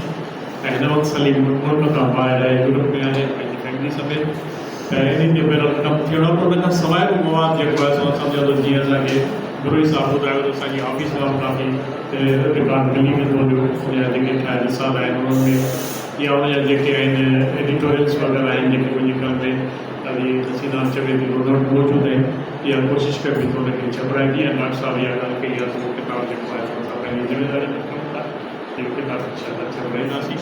तव्हां सभिनी जी महिरबानी, तव्हां सभिनी टाइम ॾिनो, पासीं ऐं उन्हनि इदारनि जो थोराइतो आहियां जिन मुख़्तलिफ़ जायुनि ते अॼोके ॾींहं ते अॼोके ॾींहं जी मुनासिबत सां वर्सूं मल्हायूं। कल्ह मूंखे ख़बर पई त दोस्तनि चौकनि ॾींहं ते जेको मुशाइरो कयो शमशेर साहिब जी यादि में उनखे पेश कई। अॼु साॻे ॾींहं ते मदीन में शमशेर हैदरी एकेडमी तरफ़ां हुते वर्सी मल्हाई पई वञे। अहिड़े तरीक़े सां मुख़्तलिफ़ जायुनि ते इहे शयूं थियनि थियूं। अॼोकी इन तकलीफ़ जे लाइ मां थोराइतो आहियां दोस्तनि जो, असल में सचल ॻोठ शाह असांजी जो ताज निसार साहब वेठो आहे, हुन इहा ॻाल्हि कई असां सचल ॻोठ जे तरफ़ां इहा वर्सी मल्हायूं अॼोके ॾींहं ते, पर पोइ कराची शाख वारनि दोस्तनि जेको सो इहा ॻाल्हि मुनासिबु सम्झी त जीअं त उन्हनि जी शाख जो मेंबर हो त उहे इहो एज़ाज़ हासिलु कनि, त आउं ॿिन्ही जो थोराईंदो आहियां। ऐं ख़ासि तौर ते कराची शाख जो जिन्हनि प्रोग्राम खे ऑर्गेनाइज़ कयो ऐं पंहिंजी महिनत कई ऐं सभिनी दोस्तनि खे इज़त कयो, तव्हां सभिनी जी महिरबानी। ऐं जेतिरा दोस्तनि में शिरकत कंदड़ महिरबानी। आउं गुज़ारिश कंदो साईं शोएब बिकिंग साहब खे त अची वोट ऑफ थैंक्स कनि। तमामु महिमान असांजे साम्हूं तमामु शख़्सियतूं सभिनी खे प्री ग्रेजुएशन कराची शाह तरफ़ां ऐं मर्कज़ तरफ़ां अधिकार ॾियूं था।